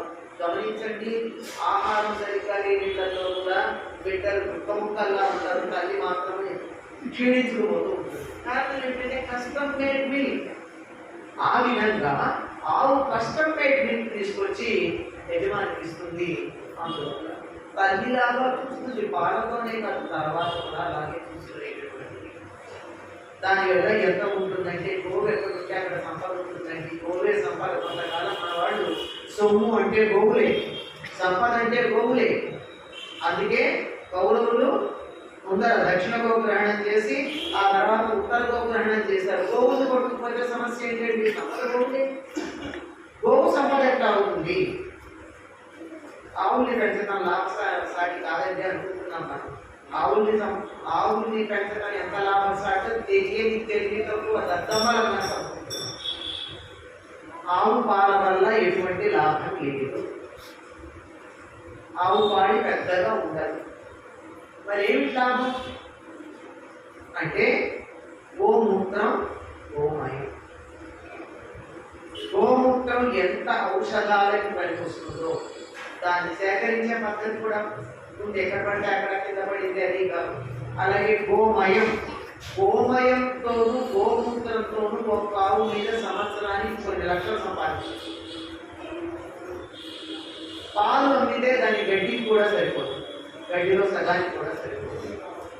దీనికి కారణం ఏమిటంటే నాకు చమత్కారంగా అనిపిస్తూ ఉంటుంది. గోవు శరీరంలో సమస్తమైనటువంటి దేవతలు ఉంటే లక్ష్మీదేవి మాత్రం లేదా? లక్ష్మి కూడా అనుకుంది కదా, నేను కూడా స్థానం గోవులు స్థానం పొందితే, ముగ్గురు దేవతలు గోవులో ఉన్నాయంటారు. మరి నేను కూడా అందులో స్థానం పొందితే బాగుంటుంది కదా అంటే ఆవిడ చెంచారు కదండి లక్ష్మి. అందుకని గోవు ఆలోచించి ఏం చెప్పింది కదా, ఎప్పుడు కలుగుతూ ఉండేది, ఇటు నుంచి అటు నుంచి పోతూ ఉండేది ఏంటి అంటే గోమయం, వాసడుగా. అందుకని గోమయంలో, గోవు పృష్ఠభాగంలో, గోమయంలో, గోమూత్రంలో లక్ష్మీ చేయడం. అది పౌరాణికమైనటువంటి ప్రతీకాత్మకంగా చెప్పిన విషయం అది. కానీ వాస్తవంగా ఒక గోవు నుండి వచ్చేటటువంటి గోమయంతో లక్షలు ఆర్జించవచ్చు. అది తెలియక పాలతో మాత్రమే మేము సంపాదిస్తాము అని అనుకుని ఆవు పాలు చిక్కగా ఉండబట్టి, కాఫీ చిక్కగా రావు, ఏదో టీ పెట్టుకుని చదువుకోవాలి పచ్చగా. ఓ సంపద పట్ల మనకున్న అభిమానం పోగొట్టడానికి కాఫీ అలవాటు చేశారు. వాడు మిల్క్ లేని కాఫీ తాగుతారంటే పాలతో తాగరు. చికోరి ఉండదు. Pure coffee just coffee decoction తాగుతారు. మనకి పాలతోనూ చక్కెరతోనూ అలవాటు చేస్తారు. ఎందుకు? ఆవు నుంచి దూరం అయిపోవాలి. గేదె పాలతో తప్ప చిక్కగా రాదు. చిక్కదనం కోసం chicory. Coffee is not that dangerous chicory. Coffee మంచిది కాదని చెప్పే దాంట్లో హానికరమైంది చికోరి మాత్రమే, కాఫీ కాదు. అంటే కాఫీ మంచిదని చెప్పట్లా, కంపారిటివ్గా పోల్చి చెప్తే చికోరి అంత చెడ్డది కాదు. చెడ్డది ఎక్కువ భయంకరమైంది, బాధాకరమైంది, బాధించేది చికోరి. తర్వాత అందులో పాలు కలపడం, దానికోసం పాలు కలపడం. రెండు విషయాన్ని దూరం చేస్తే భారతీయులు బానిసగా పడుతుంటారని రెండింటిని దూరం చేశారు. ఒకటి ఆవు పాడి, రెండోది బొట్టు పెట్టుకోవడం. ఈ రెండు కూడా మనకి ఆత్మగౌరవాన్ని, ఆత్మవిశ్వాసాన్ని, ఆత్మప్రశ్రయాన్ని ఇస్తాయి. ఎందుకు అంటే మనిషికి ఆత్మగౌరవాన్ని కలిగించేది ఆత్మకారకుడైనటువంటి సూర్యుడు. సూర్య శక్తిని తన మూపురం ద్వారా గ్రహించి పాల ద్వారా మనకు అందించేది ఆవు. ఆవు పాడి మానేయడంతో మనం 400 ఏళ్ళు ఎగురు అంటూ 200 ఏళ్ళు ఎస్ సార్ అంటూ బతికాం. ఇప్పుడు కదా ఒకరినొకరు పలకరించుకోవడానికి నమస్కారం అని చెప్పు. నమస్కారం పెడితే అదేదో తిరస్కారం లాగా భావించే రోజులు ఉన్నాయి కదా. నమస్కారం భారతీయ సంస్కారం. రెండు చేతులతో జీవనకాలంలో చాలా శాస్త్రీయమైన అంశం ఉంది. హైలీ సైంటిఫిక్ నమస్కారం పెట్టడం. రెండోది బొట్టు. మనిషి నేరుగా సౌరశక్తిని గ్రహించగలిగినటువంటి ఆజ్ఞా కేంద్రం దగ్గర ఎర్రని కుంకుమ ధరించినట్టయితే సౌరశక్తి మనలో ప్రవేశిస్తుంది. సూర్యుడు ఆత్మకారకుడు కనుక ఫలిస్తుంది. ఆత్మగౌరవంతో ధైర్యంగా ఉంటుంది. ఎప్పుడైతే ఆ సూర్య ప్రజ్ఞ మనలో లేదో, సరే మీరేం చెప్తారు నాకు గారు, నేను చెప్పేది వింటాను అని ఉండేవాడు. ఇప్పుడు అనలేదుగా. నీ కంప్లైంట్ ఉంటే పట్టుకో, నాకే సంబంధం లేదా. అంతే కదా. ఇలా ఉండడానికి కారణం ముఖాన పెట్టుకున్నటువంటి బొట్టు. అంతకు ముందు కన్నా ఇప్పుడు ఎక్కువ మంది ముఖాన ఆడపిల్లలేదు, మగవాళ్ళే కదా, అందరి ముఖాన బొట్టు కనపడుతుంది. జాత అందరి ముఖాన మరి ఆ బొట్టు పెట్టుకుంటే ఆత్మగౌరవం రాదా? నన్ను ఎందుకంటావు అనే మాట ఉందా? నా మాట మీద నేను నిలబడతాను అనేటటువంటి ధైర్యం రాదా? ఈ రెండు లేకుండా సూర్యుడి నుంచి వచ్చేటటువంటి కిరణమయ కిరణం, బంగారు రంగు కిరణం. ఆ బంగారు రంగు కిరణం, బంగారం వల్లే మనకు ఆత్మగౌరవం ఉంటుంది. అందుకే తప్పనిసరిగా ఒంటి మీద ఇంత బంగారం ఉండాలంటారు. మగవాళ్ళు కూడా కనీసం పూర్వం మంచి నగలు పెట్టుకునేవారు. ఈ రోజుల్లో కనీసం ఉంగరమన్నా పెట్టుకుంటారు. ఎందుకంటే బంగారం మన యొక్క ఆత్మ గౌరవాన్ని, ఆత్మశక్తిని పెంపొందిస్తుంది. దాని పేరే సైంటిఫిక్ నేమ్ హారం మెటల్ ఉంటుంది. మన హారం మెటల్ అటువంటిది ఆహారంగా మనకి ఎక్కడి నుంచి వస్తుంది? సూర్యుడి నుంచి వస్తుంది. అయితే ఆవు పాడిని స్వీకరించడం ద్వారా, లేదంటే ముఖాన బొట్టు పెట్టుకోవడం ద్వారా ఆజ్ఞాచక్రం మాత్రమే గ్రహించగలదు సౌరశక్తి. అందుకే అక్కడ బొట్టు పెట్టుకుంటాం. కనుక ఈ రెండు మనకి ఈ విధంగా ఉండడానికి ఆవు కారణం. సరే, బొట్టు అన్నది దానికి సంబంధం కనుక సౌరశక్తికి సంబంధించింది కనుక ప్రస్తావించారనుకోండి. అటువంటి ఆవులని పెంపొందించవలసిన అవసరం తెలియచెప్పినటువంటి వర్ధన ఉద్ధరణం. వందనెత్తాడన్నది ప్రతీకగా చెప్పుకున్నా వాస్తవంగా ఉన్నది గో సంపదని పెంపొందించే ప్రక్రియ. అలాగే ఈరోజు కార్తీక మాసంలో మొదటి రోజు ఎందుకు చెప్పుకుంటున్నామంటే ఇప్పుడే అందరూ కలిసి అంతరాలు మరచి పేద ధనికుడు, ఆ వృత్తి చేసేవాడు, ఈ వృత్తి చేసేవాడు అనేటటువంటి భేదాలు మర్చిపోయి కలిసి ఆనందంగా ప్రకృతిలో మమేకమై ఉండడం అన్నది అలవాటు చేయడానికి. పైగా అక్కడికి వెళ్ళాక మనం ఏం చేస్తున్నాము? సమారాధనలో చక్కగా అభిషేకం చేస్తాం, ఆ పైన విష్ణు సహస్రనామం చదువుతాం, ఉసిరి చెట్టుకు పూజ చేస్తాం. మనం అభిషేకం చేసేప్పుడు చదివే నమ్మకంలో ఏముంటుంది? నమో వృక్షేభ్యో నైకేశేభ్యో నమస్కారాయ నమస్కారేశ అని చెప్పేటటువంటి దాంట్లో మొత్తం అంతా మనం కన్ను తెరిచి ప్రకృతి మనకు చూస్తే ఏదైతే కనపడతాయో అవన్నీ రుద్ర స్వరూపాలుగా చెప్తాం. అంటే ఒక్కసారి నమ్మకం చదివామంటే ప్రకృతిలో సమస్తాన్ని శివుడిలాగా చూడగలిగితే నమ్మకం ఒక్కసారి చదివినా చాలు చేయగలరు. లేకపోతే 800 సార్లు జరిగినా మనం ఎక్కడ మిగిలిపోతాం? నమో అంతరేజ హరియేసేచ అంతగా కానీ హరియేగా కానీ అంటే చంపేవాడు, చంపబడినవాడు.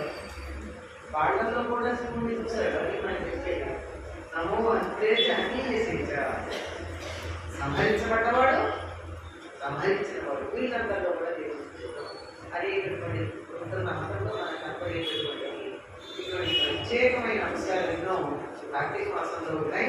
మనసమారాధనలు ఏర్పాటు చేసింది ఎప్పుడే అయినా అందులో గుర్తుంచుకోవాల్సింది ప్రకృతి మొత్తం భగవంతుడిగా చూద్దాం. మన పిల్లల్ని తీసుకుని మనసమారాధన కనుక వెళ్ళినట్టయితే కుటుంబాలన్నీ కలుస్తాయి, సామాజిక వర్గాలు చక్కగా పెంపొందుతాయి. పిల్లలకి చెట్టుకు పూజ చేసిన తర్వాత మళ్ళీ చెట్లను పుట్టే పని చేస్తారంటే చేయరు కదా. చెట్టులో దేవుడు ఉన్నాడని పిల్లలకి చెప్పే అద్భుతమైనటువంటి కార్యక్రమం కనుక ఇలాంటి వాటన్నింటినీ మనలో అద్భుతమైన భావనలు, ఆధ్యాత్మికమైనటువంటి ఔన్నత్యం పెరగడానికి కావాల్సిన సామాజిక భావనలను కూడా మేళవించినటువంటి కార్యక్రమాలు నిర్వహించే కాలం కార్తీక మాసం.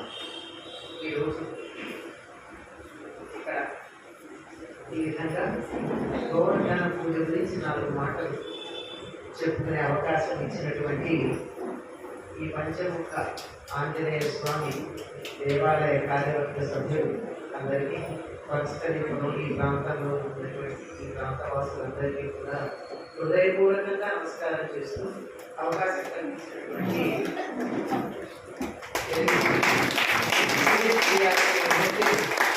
మంచి కార్యక్రమాలు మరెన్నో నిర్వహించాలని ఆ పరమాత్మని ప్రార్థిస్తూ అందరికీ కూడా హృదయపూర్వక ధన్యవాదాలు. సర్వం శ్రీకృష్ణ చరణార్పణమస్తు. స్వస్తి.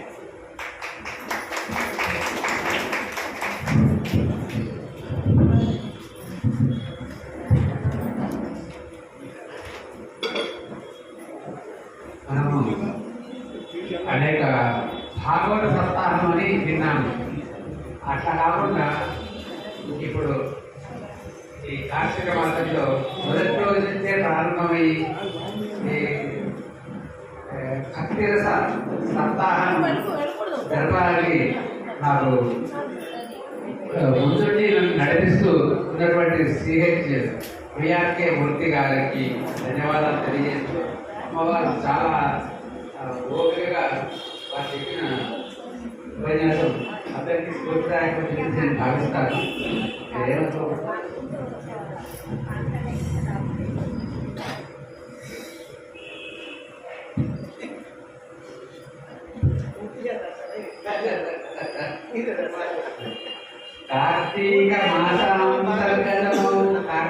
మాసం యొక్క విశేషత తెలియజేశారు. కార్తీకాంతర్గతమౌ స్ఫూర్తిని మనకెల్ల తెలిపే పుణ్యం విడుచున్ మూర్తి భవించు విరసత్ కీర్తియగు అనంతలక్ష్మి ఏ చూడంగన్. నమో నమః. మన కమిటీ సభ్యులందరినీ కూడా వేదికపై రావాల్సిందిగా కోరుతున్నాను.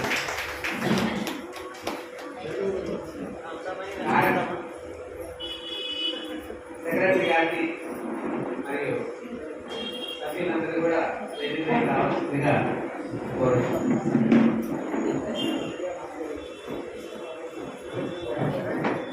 మీ ఆశీర్వచనం చేస్తే తర్వాత ఆలోచిస్తాం.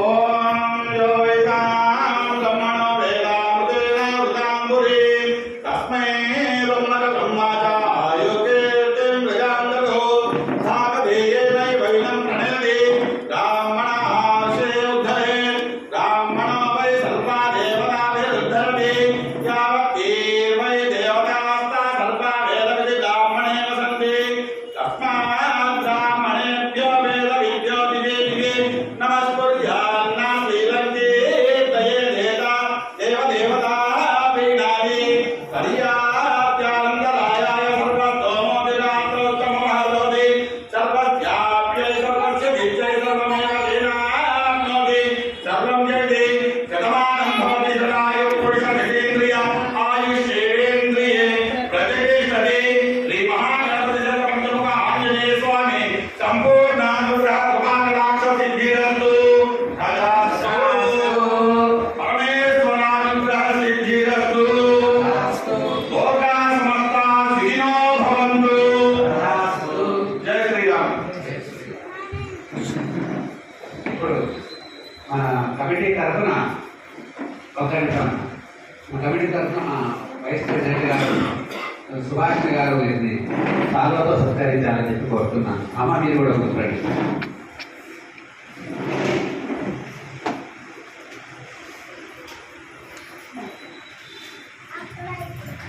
శ్రీమతి అనంతలక్ష్మి గారి పాండిత్యానికి మనం విలువ కట్టలేము. అయినా కూడా మా తృప్తి కొరకు చిరు కానుక ఇవ్వాలని మా సెక్రటరీ గారిని, విధంగా మన కమిటీ సభ్యులైనటువంటి విఆర్కే హనుమంతరావు గారు వారిని సన్మానం.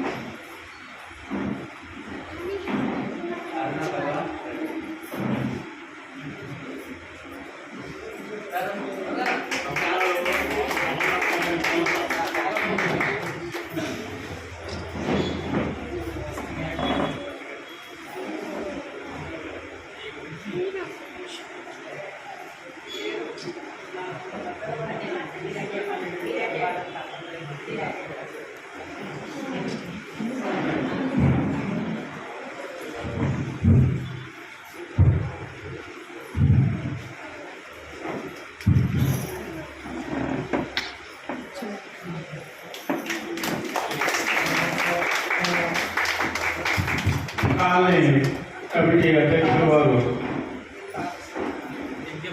యజ్ఞభగవాన్ గారు దంపతులు శ్రీమతి అనంతలక్ష్మి గారికి సత్కార కార్యక్రమాన్ని చేయడం జరిగింది. తదుపరి మరి మనసలపురం భక్త సమాజం తరఫున ఈనాడు ఈ జరిగినటువంటి ప్రవచన సప్తాహంలో మొట్టమొదటి రోజు ఈ రోజున ఈ కార్యక్రమాన్ని మరి శ్రీమతి అనంతలక్ష్మి గారిని సత్కరిస్తున్నటువంటి వారు శ్రీమతి అంటే శ్రీ పెరుమూడి పద్మజ గారు అండ్ శర్మ గారు.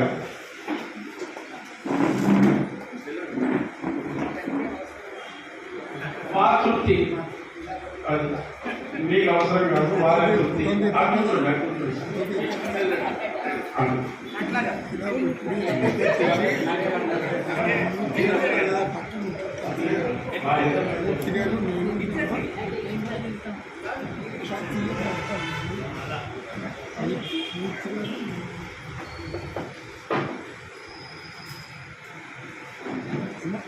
తర్వాత అన్నదాసు ప్రభాకర్ రావు గారు శ్రీమతి అనంతలక్ష్మి గారిని సత్కరిస్తున్నారు. వారికి కూడా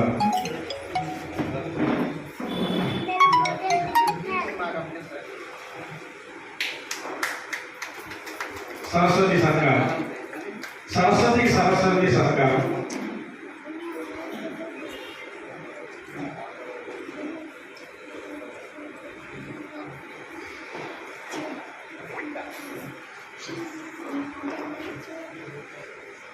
తదుపరి ఈనాడు ఈ యొక్క మొట్టమొదటి రోజు కార్తీక మాసంలో మరి బలిపాడ్యమి, అదేవిధంగా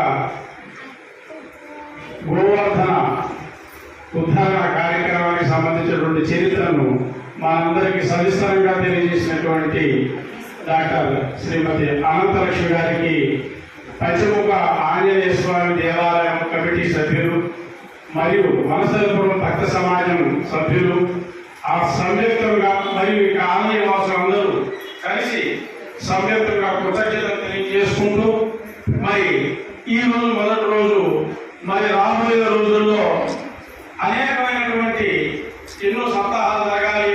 అందులో ఈ సప్తాహంలో రేపు అజామీయోపాఖ్యానం డాక్టర్ కుప్ప శ్రీనివాసరెడ్డి గారు, తదుపరి అంబరీష్ ఉపాఖ్యానం శ్రీ ఆనందరాజు ప్రభాకరరావు గారు, తదుపరి దామోదర లీల శ్రీ నారమంచి వెంకట అనంతకృష్ణ శర్మ గారు, తదుపరి శ్రీ గజేంద్ర మోక్షం శ్రీమతి పంచాకుల జయశ్రీ గారు, తదుపరి శ్రీ కాళహస్తీశ్వర మాత్యం శ్రీ సుగుణ శ్రీరాములు గారు, తదుపరి చివరి రోజు సప్తాహంలో శ్రీ పార్వతీ కళ్యాణం చెరువు హరిశ్రీ పినాకపాణి శర్మ గారు.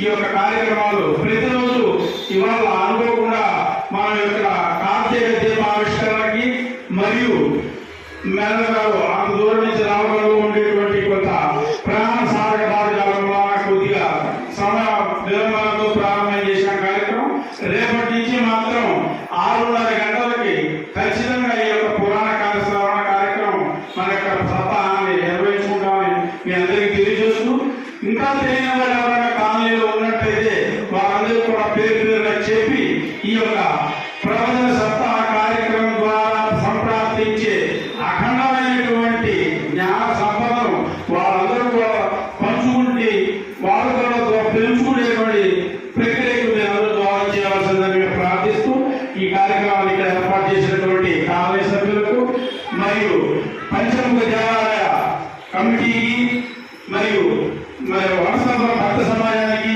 అదేవిధంగా ఈ యొక్క కార్యక్రమాలన్నింటికీ సమన్వయ